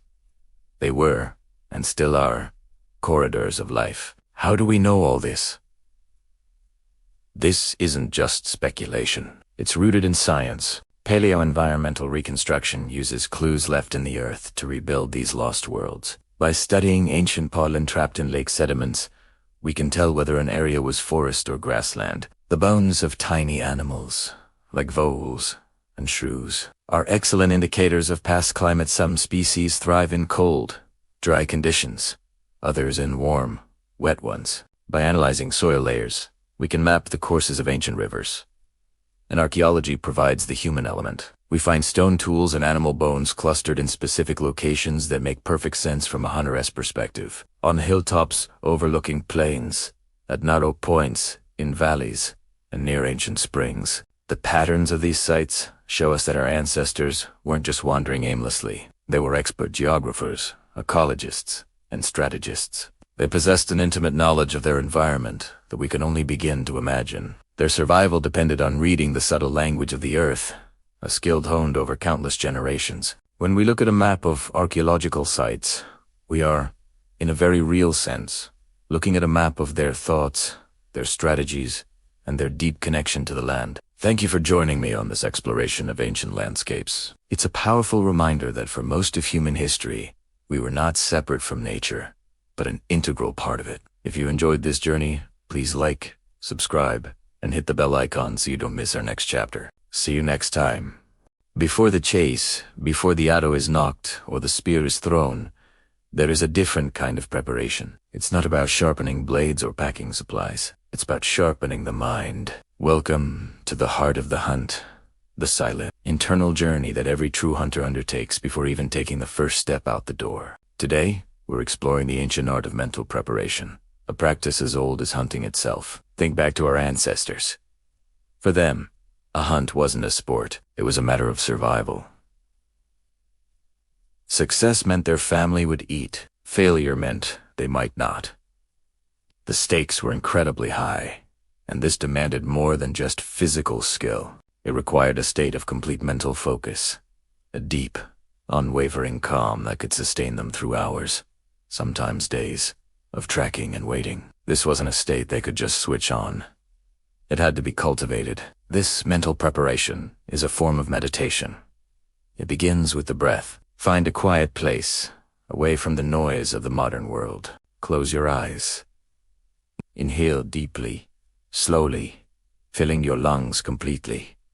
Feel the air enter, cool and clean. Now, hold it for just a moment, and then exhale, just as slowly. Release the tension from your shoulders, your jaw, your hands. With each breath, let go of the day's distractions, the emails, the deadlines, the noise. Let them all fade away. As you continue to breathe, your mind begins to quiet. This is where the real work begins. The goal isn't to empty your mind, but to focus it. Direct your thoughts toward the hunt itself. Picture the environment you'll be in. See the trees. Feel the morning chill on your skin. Smell the damp earth and pine. Visualize the landscape in vivid detail. Is it a dense forest, a wide open plain, or a rugged mountain terrain? Walk through it in your mind, step by step. Notice the way the light filters through the leaves, the sound of a twig snapping underfoot. This mental rehearsal isn't about daydreaming. It's about building a connection to the environment before you're even there. It grounds you in the reality of the hunt. Ancient hunters were masters of this. They knew their territory not just as a map, but as a living, breathing entity. They were a part of it. By mentally placing yourself there, you begin to shed the skin of your everyday life and step into the role of the hunter, a patient, observant part of the natural world. Now, turn your focus to the animal you seek. This isn't about the kill, it's about respect. Acknowledge the creature's intelligence, its senses, its own will to survive. Visualize it in its natural habitat, moving with grace and awareness. See it not as a target, but as a fellow inhabitant of the wild. This builds a profound respect that is crucial to ethical hunting. It transforms the act from one of simple taking into a more balanced give-on-take relationship with nature. The animal is offering a great gift, and this mental exercise is how you prepare to receive it with gratitude and humility. As you hold this image in your mind, focus on the virtue of patience. Modern life has trained us for instant gratification, but the hunt operates on a different clock, nature's clock. Patience is your greatest tool. Mentally prepare yourself for long periods of stillness and silence. Embrace the idea of waiting. See it not as a boring necessity, but as an active state of heightened awareness. When you are still, you become part of the background. The forest comes alive around you. The birds forget. You are there. The squirrels resume their chatter. This is when the magic happens. In this meditative state, you can also confront and release your anxieties. Are you worried about making a clean shot? Are you anxious about failing? Acknowledge these feelings, but don't let them take root. Let them pass through you, like clouds in the sky. Replace them with confidence in your skills, your preparation, and your process. Trust in your practice. trust in your equipment, but most of all, trust in your instincts. This mental clearing of the slate allows your intuition to speak more clearly when you re-out in the field. This practice also builds a powerful sense of purpose. Remind yourself why you are hunting. Is it for the nourishment it will provide? Is it for the connection to your heritage and to the natural world? Is it to pass down traditions to the next generation? Whatever your reason, hold it firmly in your mind. This purpose becomes your anchor. When your body is tired, when your patience wears thin, this core reason will be the fuel that keeps you going, that keeps you focused and respectful. Let's talk about the moments right before you leave. Your gear is packed. The sun is not yet up. This is the final stage of your mental preparation. It's a quiet, solemn moment. You've calmed your mind, visualized the environment, respected the animal, and embraced patience. Now, you center yourself one last time. Take a few final, deep breaths. You are no longer the person who deals with traffic and spreadsheets. You are a hunter. You're entering a world where your senses are everything, where you must be fully present in every single moment. This is the ritual. It's the unseen, unspoken part of every successful and meaningful hunt. It's what separates a person who simply walks in the woods with a tool from a true hunter who becomes part of the woods. This mental fortitude is your foundation. It ensures that you act with integrity, respect, and a deep appreciation for the entire experience, regardless of the outcome. The hunt is not defined by the harvest alone. It is defined by the journey, and that journey begins long before you leave the house. It begins in the quiet chambers of the mind. So, the next time you prepare for a hunt, don't just focus on your physical gear. Take the time to prepare your most important tool, your mind. Breathe. Center yourself. Visualize.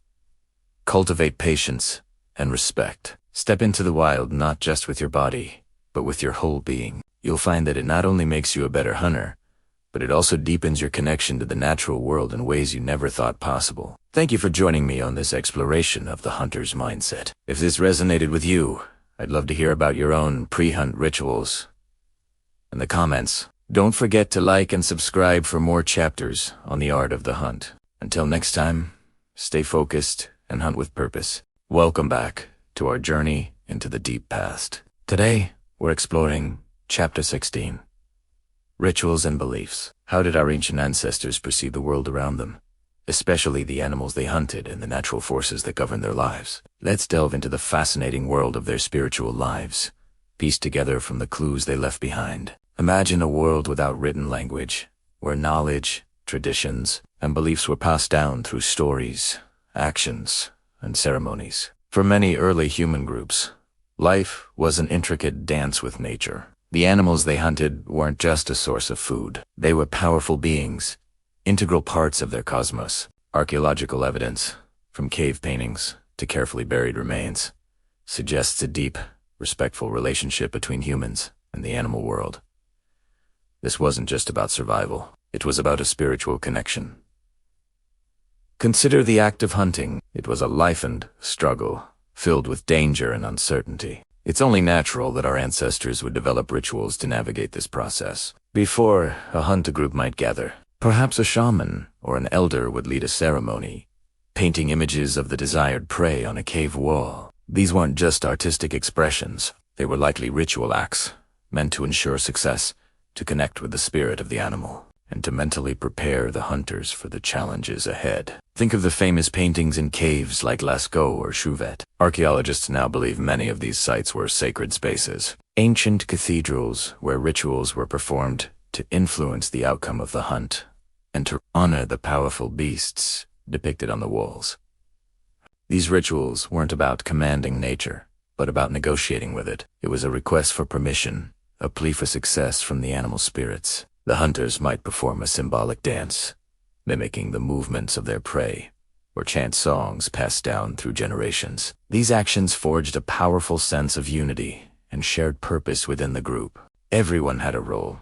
Everyone was focused on the same goal. This collective energy would have been crucial, boosting morale and strengthening the social bonds that were essential for their survival in a harsh and unforgiving world. And what happened after a successful hunt? The process of honoring didn't end.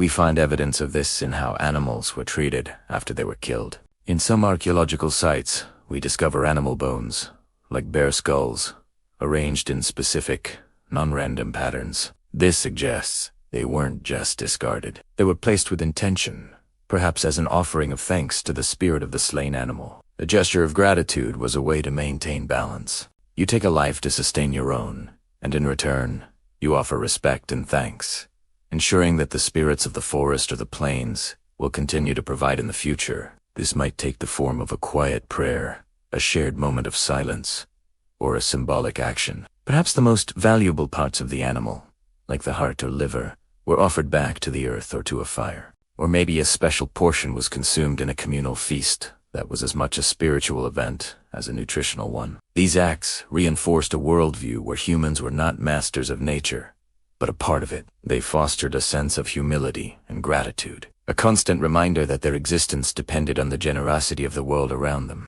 It was a cyclical relationship. Respect the spirits, and the spirits will provide. These rituals also served as a powerful educational tool. As young members of the group watched and participated, they learned not just the practical skills of survival, but also the values of their culture: respect for elders, the importance of community, and a deep reverence for the natural world. They learned their place in the cosmos.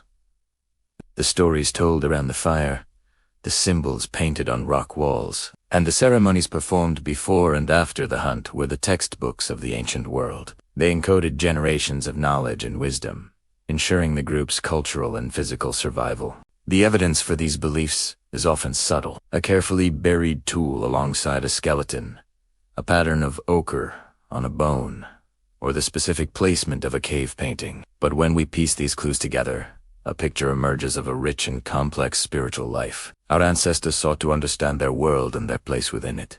They created rituals to bring order to a chaotic world, to foster unity within their communities, and to express gratitude for the gifts of nature. These practices weren't based on fantasy, but on a deep, practical, and spiritual understanding of the interconnectedness of all life. They knew that to survive and thrive, they had to live in harmony with their environment, not just physically, but spiritually as well. This ancient wisdom, this deep-seated instinct for gratitude and respect for the natural world, is a profound part of our shared human heritage. It's a reminder that, for millennia, our ancestors understood something fundamental, that we are part of a larger web of life, and our actions have consequences. The rituals they practiced were their way of honoring that connection. Thanks for joining us on this deep dive into the past. If you found this journey into ancient beliefs as fascinating as I do, be sure to like, subscribe, and hit that notification bell so you don't miss our next chapter. See you next time.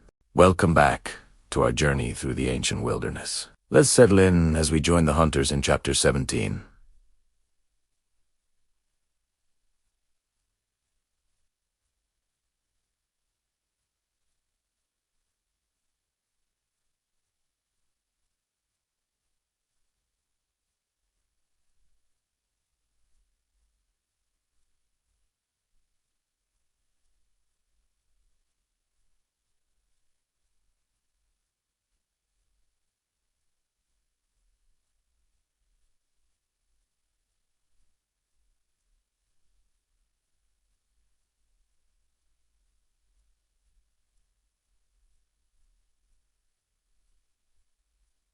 Phinosphere. The air in the great cavern was still and cool, thick with the scent of wood smoke, tanned hides, and something else. The sharp, metallic tang of newly worked flint. A quiet hum of activity filled the space, a focused energy that spoke of preparation and readiness. The grand hunt was drawing near, and today was a day of final checks, of ensuring every tool was perfect. One by one, the hunters approached a long, flat rock that served as a communal workbench. They moved with a practiced, almost reverent slowness. This wasn't a task to be rushed. Each hunter carried their personal spear, a tool they had crafted and maintained with their own hands. It was an extension of their will, their arm, their very spirit. Kale was among the first. He held his spear horizontally, balancing it on the palm of his open hand. His eyes, sharp and discerning, scanned the length of the asswood shaft. He was searching for the sweet spot, the point of perfect equilibrium where the spear felt weightless, ready to fly true. He shifted it a fraction of an inch, then another, until it rested perfectly still. A small, satisfied nod. The balance was right. Next, he held the spear vertically, its obsidian tip pointing towards the cavern floor. He spun the shaft between his palms, feeling the smooth, polished wood glide against his skin. His gaze followed the rotation, watching for any wobble, any imperfection in the straightness of the shaft that might send the spear astray in its flight. The spear spun true, a dark, steady blur. But then came the most delicate test. Cale knelt, bringing the spear's point close to the stone workbench. He tapped it lightly, once, twice. He wasn't testing the sharpness stat he already knew was lethal. He was listening. He listened for the quality of the sound, the solid asterisk tink asterisk that told him the flint point was seated securely in the shaft, bound tightly with sinew and sealed with pine resin. A hollow or loose sound would mean a weakness, a potential failure at a critical moment. The sound was pure, solid. His spear was ready. Around him, other hunters performed the same ritual. An older hunter, his face a roadmap of seasons and hunts, ran a calloused thumb along the edges of his spearhead, not to test its sharpness, but to feel the perfection of its form. A younger hunter, his eyes wide with a mixture of excitement and nerves, mimicked the movements of his elders, his brow furrowed in concentration. He spun his shaft a little too fast at first, and an older man placed a gentle hand on his shoulder, murmuring a quiet word of advice. The boy slowed, and his next attempt was smoother, more controlled. There was no boasting, no competition here. It was a shared, communal focus. They were a single unit, and the strength of each hunter's spear was the strength of the clan. They checked each other's work, offering silent nods of approval or pointing out a binding that could be a little tighter, a shaft that could use another layer of oil. Mara watched from a short distance, her own spear resting against her shoulder. She had already completed her checks. Her spear, slightly shorter and lighter than the men's, but no less deadly, had passed every test. She watched the quiet dance of preparation, feeling the anticipation building in her chest. It was a familiar feeling, a mix of calm, focus, and a thrumming excitement that echoed the heartbeat of the earth itself. The air was intense, but rather charged, like the quiet before a storm. Every hunter knew what lay ahead. They knew the risks, the power of the great beasts they would soon face. But in this moment, there was only peace, a peaceful, controlled readiness. The rhythmic tap-tap of flint on stone, the soft whisper of wood spinning through the air. The low murmurs of the hunter sit was a symphony of preparation, a lullaby for the warrior's soul. As the last hunter finished his inspection, a quiet settled over the cavern. Every spear was now propped against the cavern wall, a silent forest of wood and stone. Each one a promise of sustenance and survival. The hunters gathered their other gear: flint knives, leather water skins, and small pouches of dried berries and meat. The time for testing was over. The time for the hunt was almost upon them. For now, they would rest. They would eat a final, hearty meal, and then sleep. Gathering their strength, they would dream of the vast plains, of the thundering herds, and of their spears flying straight and true. The final preparations were complete. A deep, collective breath seemed to pass through the clan.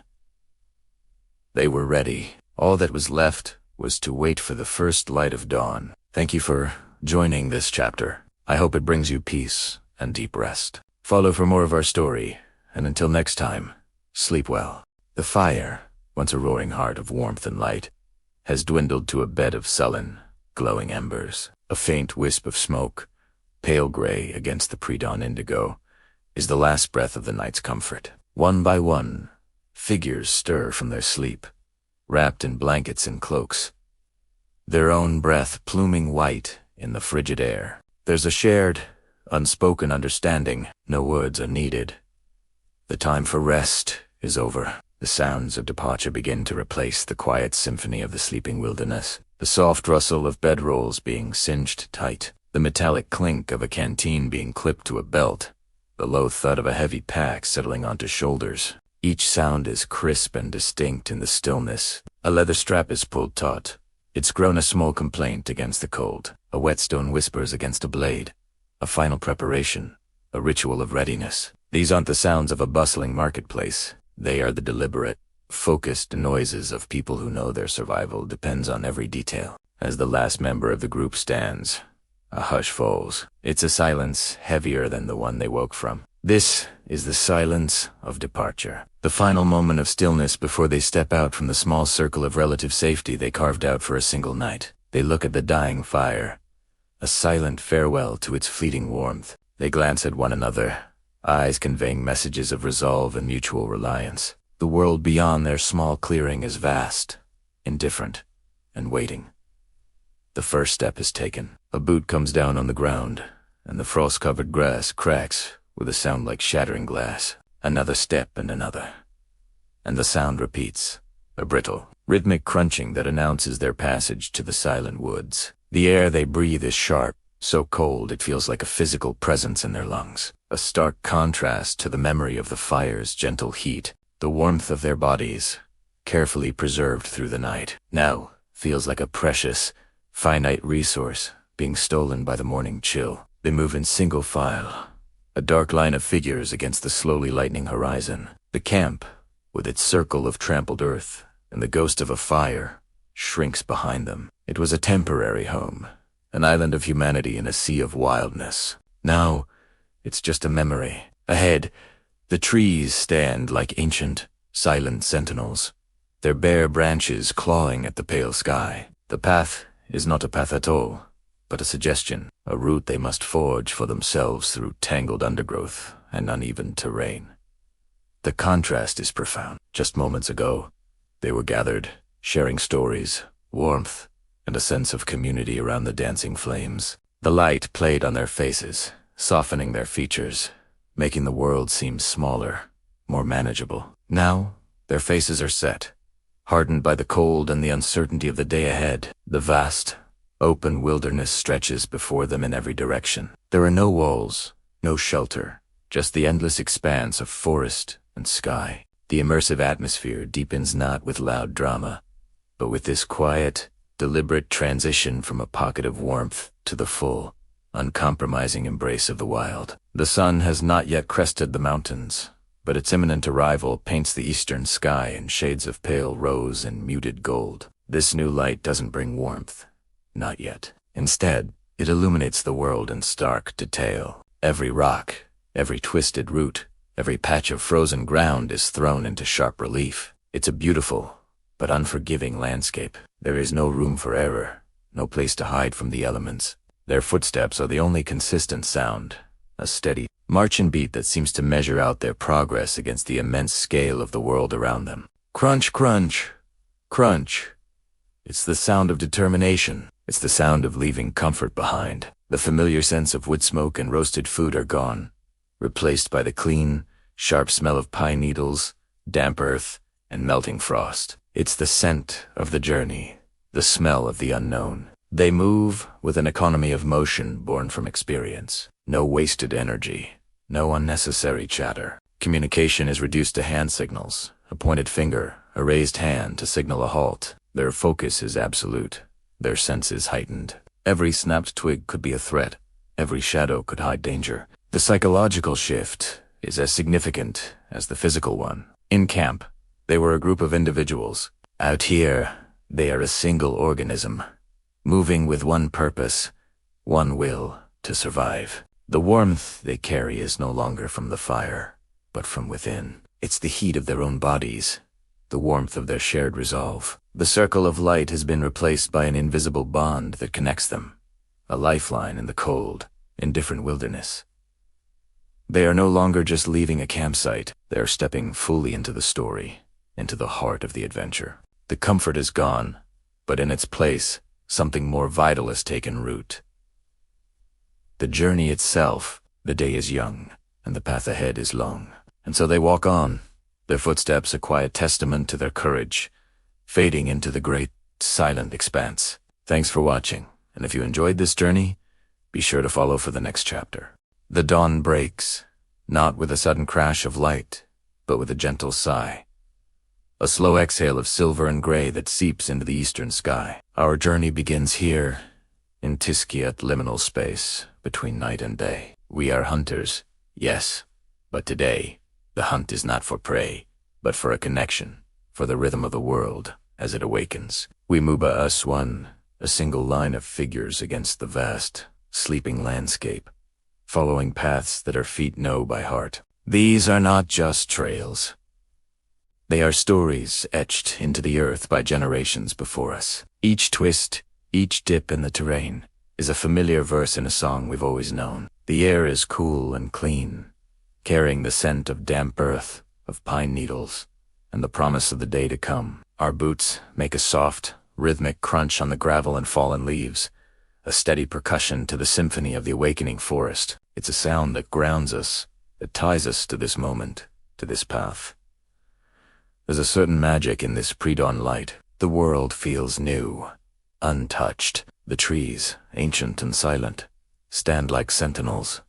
Their branches, dark lace against the brightening sky. Their leaves, heavy with dew, tremble slightly in the nascent breeze, each one a tiny mirror reflecting the first hints of color. As we walk, the first bird calls begin to ripple through the silence. It starts with a single, tentative chirp, a question posed to the morning. Soon, another answers, and then another, until the air is filled with a chorus of greetings. It's a complex, beautiful language we can't speak, but we understand its meaning perfectly. It's the sound of life, of a world stretching its wings. We pass a small clearing where moonlight still clings to the shadows, a field of wildflowers, their heads bowed with sleep, waits for the sun's first touch to lift them. The colors are muted now, a tapestry of purples and blues, but we know that in an hour, this same field will be a riot of vibrant life. The journey is slow, deliberate.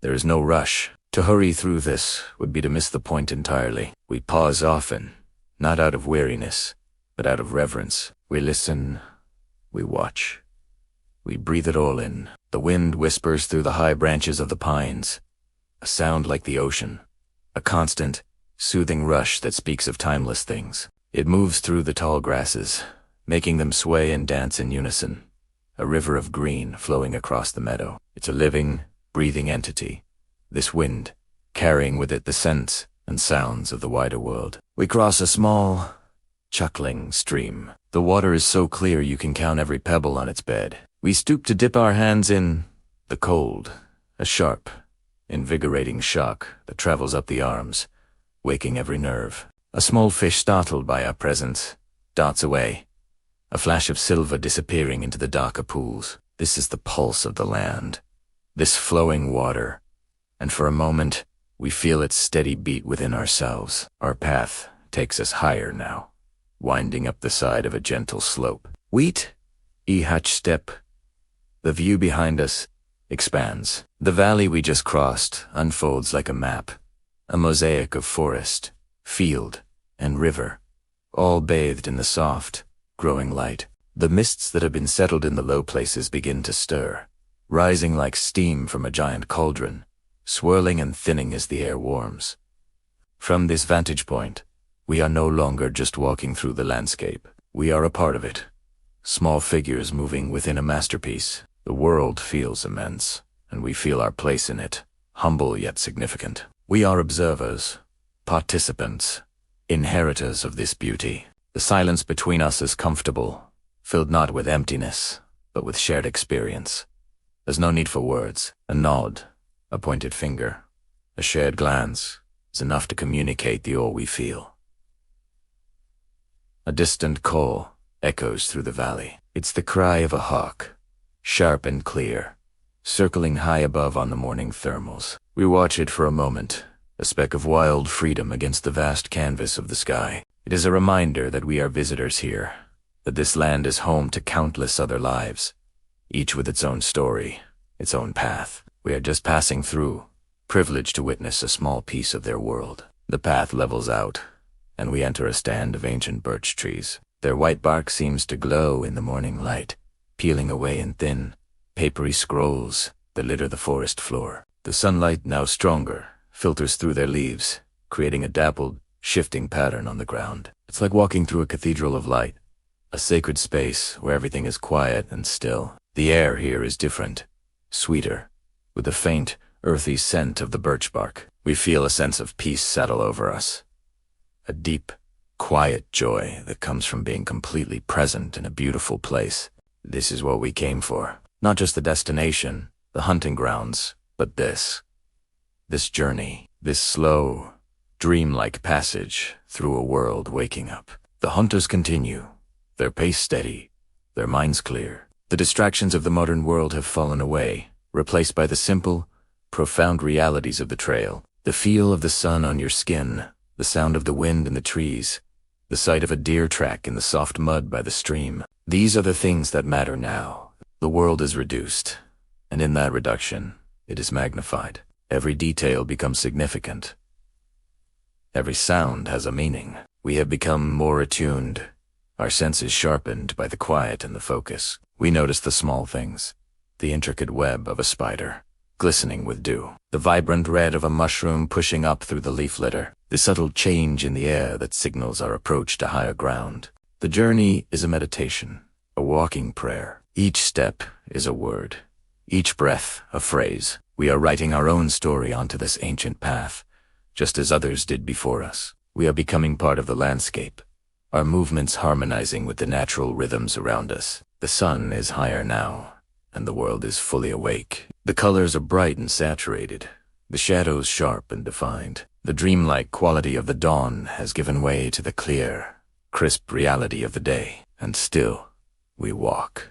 The familiar trails guide us onward, a comforting presence in the vast wilderness. There's a trust in this path, a knowledge that it will lead us where we need to go. It rises and falls, wins and straightens, but it is always there, a thread connecting us to our destination and to our past. We are not lost. We are following a map written on the face of the earth. We can feel the hunting grounds getting closer. The air changes again, the scent of pine and high country sage becoming more pronounced. The terrain grows more rugged, the trees more sparse. The calls of the animals are different here, wilder, more resonant. There's an energy in the air, a sense of anticipation, but still, we do not rush. The end of the journey is not a finish line to be crossed, but a transition to be savored. This path, this slow and scenic pilgrimage, has prepared us. It has quieted our minds and opened our hearts. It has reminded us of our connection to this world, a connection that is deep and unbreakable. And as we take these final steps toward the hunting grounds, we carry the peace and the beauty of the journey with us. It is a part of us now, a memory etched not just in our minds, but in our very being. Thank you for walking this path with us. If you enjoyed this journey, consider subscribing and joining us for the next chapter. The air is still, carrying the scent of pine and damp earth. A gentle coolness hangs in the pre-dawn light, a quiet promise of the day ahead. Before us, the trail disappears into the vast, untamed wilderness, a world that demands respect, patience, and a deep understanding of its rhythms. But for a moment, we pause. We turn, not towards the hunt, but back towards the life we leave behind, even if just for a short while. There it is, nestled in the Valiar camp, a small collection of tents and shelters, a flickering ember of civilization against the immense backdrop of mountains and forest. From a chimney, a thin wisp of smoke curls into the sky, a signal of warmth, of breakfast being prepared, of life stirring. That smoke is more than just burning wood. It's a beacon. It's the heart of our small, temporary community, a place of shared stories and laughter, of comfort after a long day's trek. Down there, figures move in the soft light. We can just make out the silhouettes of our families. Children, still wrapped in warm blankets, are likely just beginning to wake. Our partners are stoking the fire, their movements familiar and steady. They are the reason we are here. Every step we take into the wild is a step taken for them. This hunt isn't just a sport or a tradition. It's a fundamental act of provision, a way to fill the larder and ensure our families are cared for. It's a responsibility we carry with pride, a direct connection to the land and the resources it provides. Looking at that peaceful scene, a profound sense of purpose settles over us. We see the faces of our loved ones in our minds, hear their voices on the wind. They are our anchor, the reason we strive to be better, stronger, and more connected to the world around us. The camp represents safety, love, and belonging. It's the world we have built, and the world we are now venturing out to sustain. This hunt is a thread in the fabric of our lives, woven with responsibility and a deep-seated desire to protect and provide for those we hold dear. This quiet moment of reflection is a ritual in itself. It's a silent acknowledgement of the balance we maintain.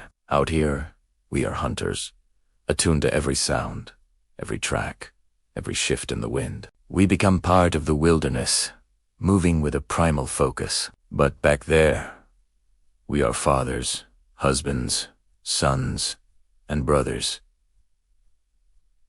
This final look back reinforces that connection. It's a reminder of who we are and why we do what we do. It grounds us, filling us with a calm resolve that will carry us through the challenges ahead. The sun is beginning to crest the eastern ridge, casting long shadows and painting the sky in hues of orange and pink. The world is waking up, and it's time for us to move. The trail calls, and the hunt awaits. But the image of the camp, of the rising smoke, and the promise of home is etched into our minds. It's a source of strength, a quiet warmth that we'll carry with us into the wild. We are not just leaving something behind, we are carrying it with us in our hearts. Every decision we make, every ounce of effort we expend, is tied to that small, peaceful camp in the valley. We are protectors, providers, and participants in a cycle as old as the mountains themselves. The land will test us.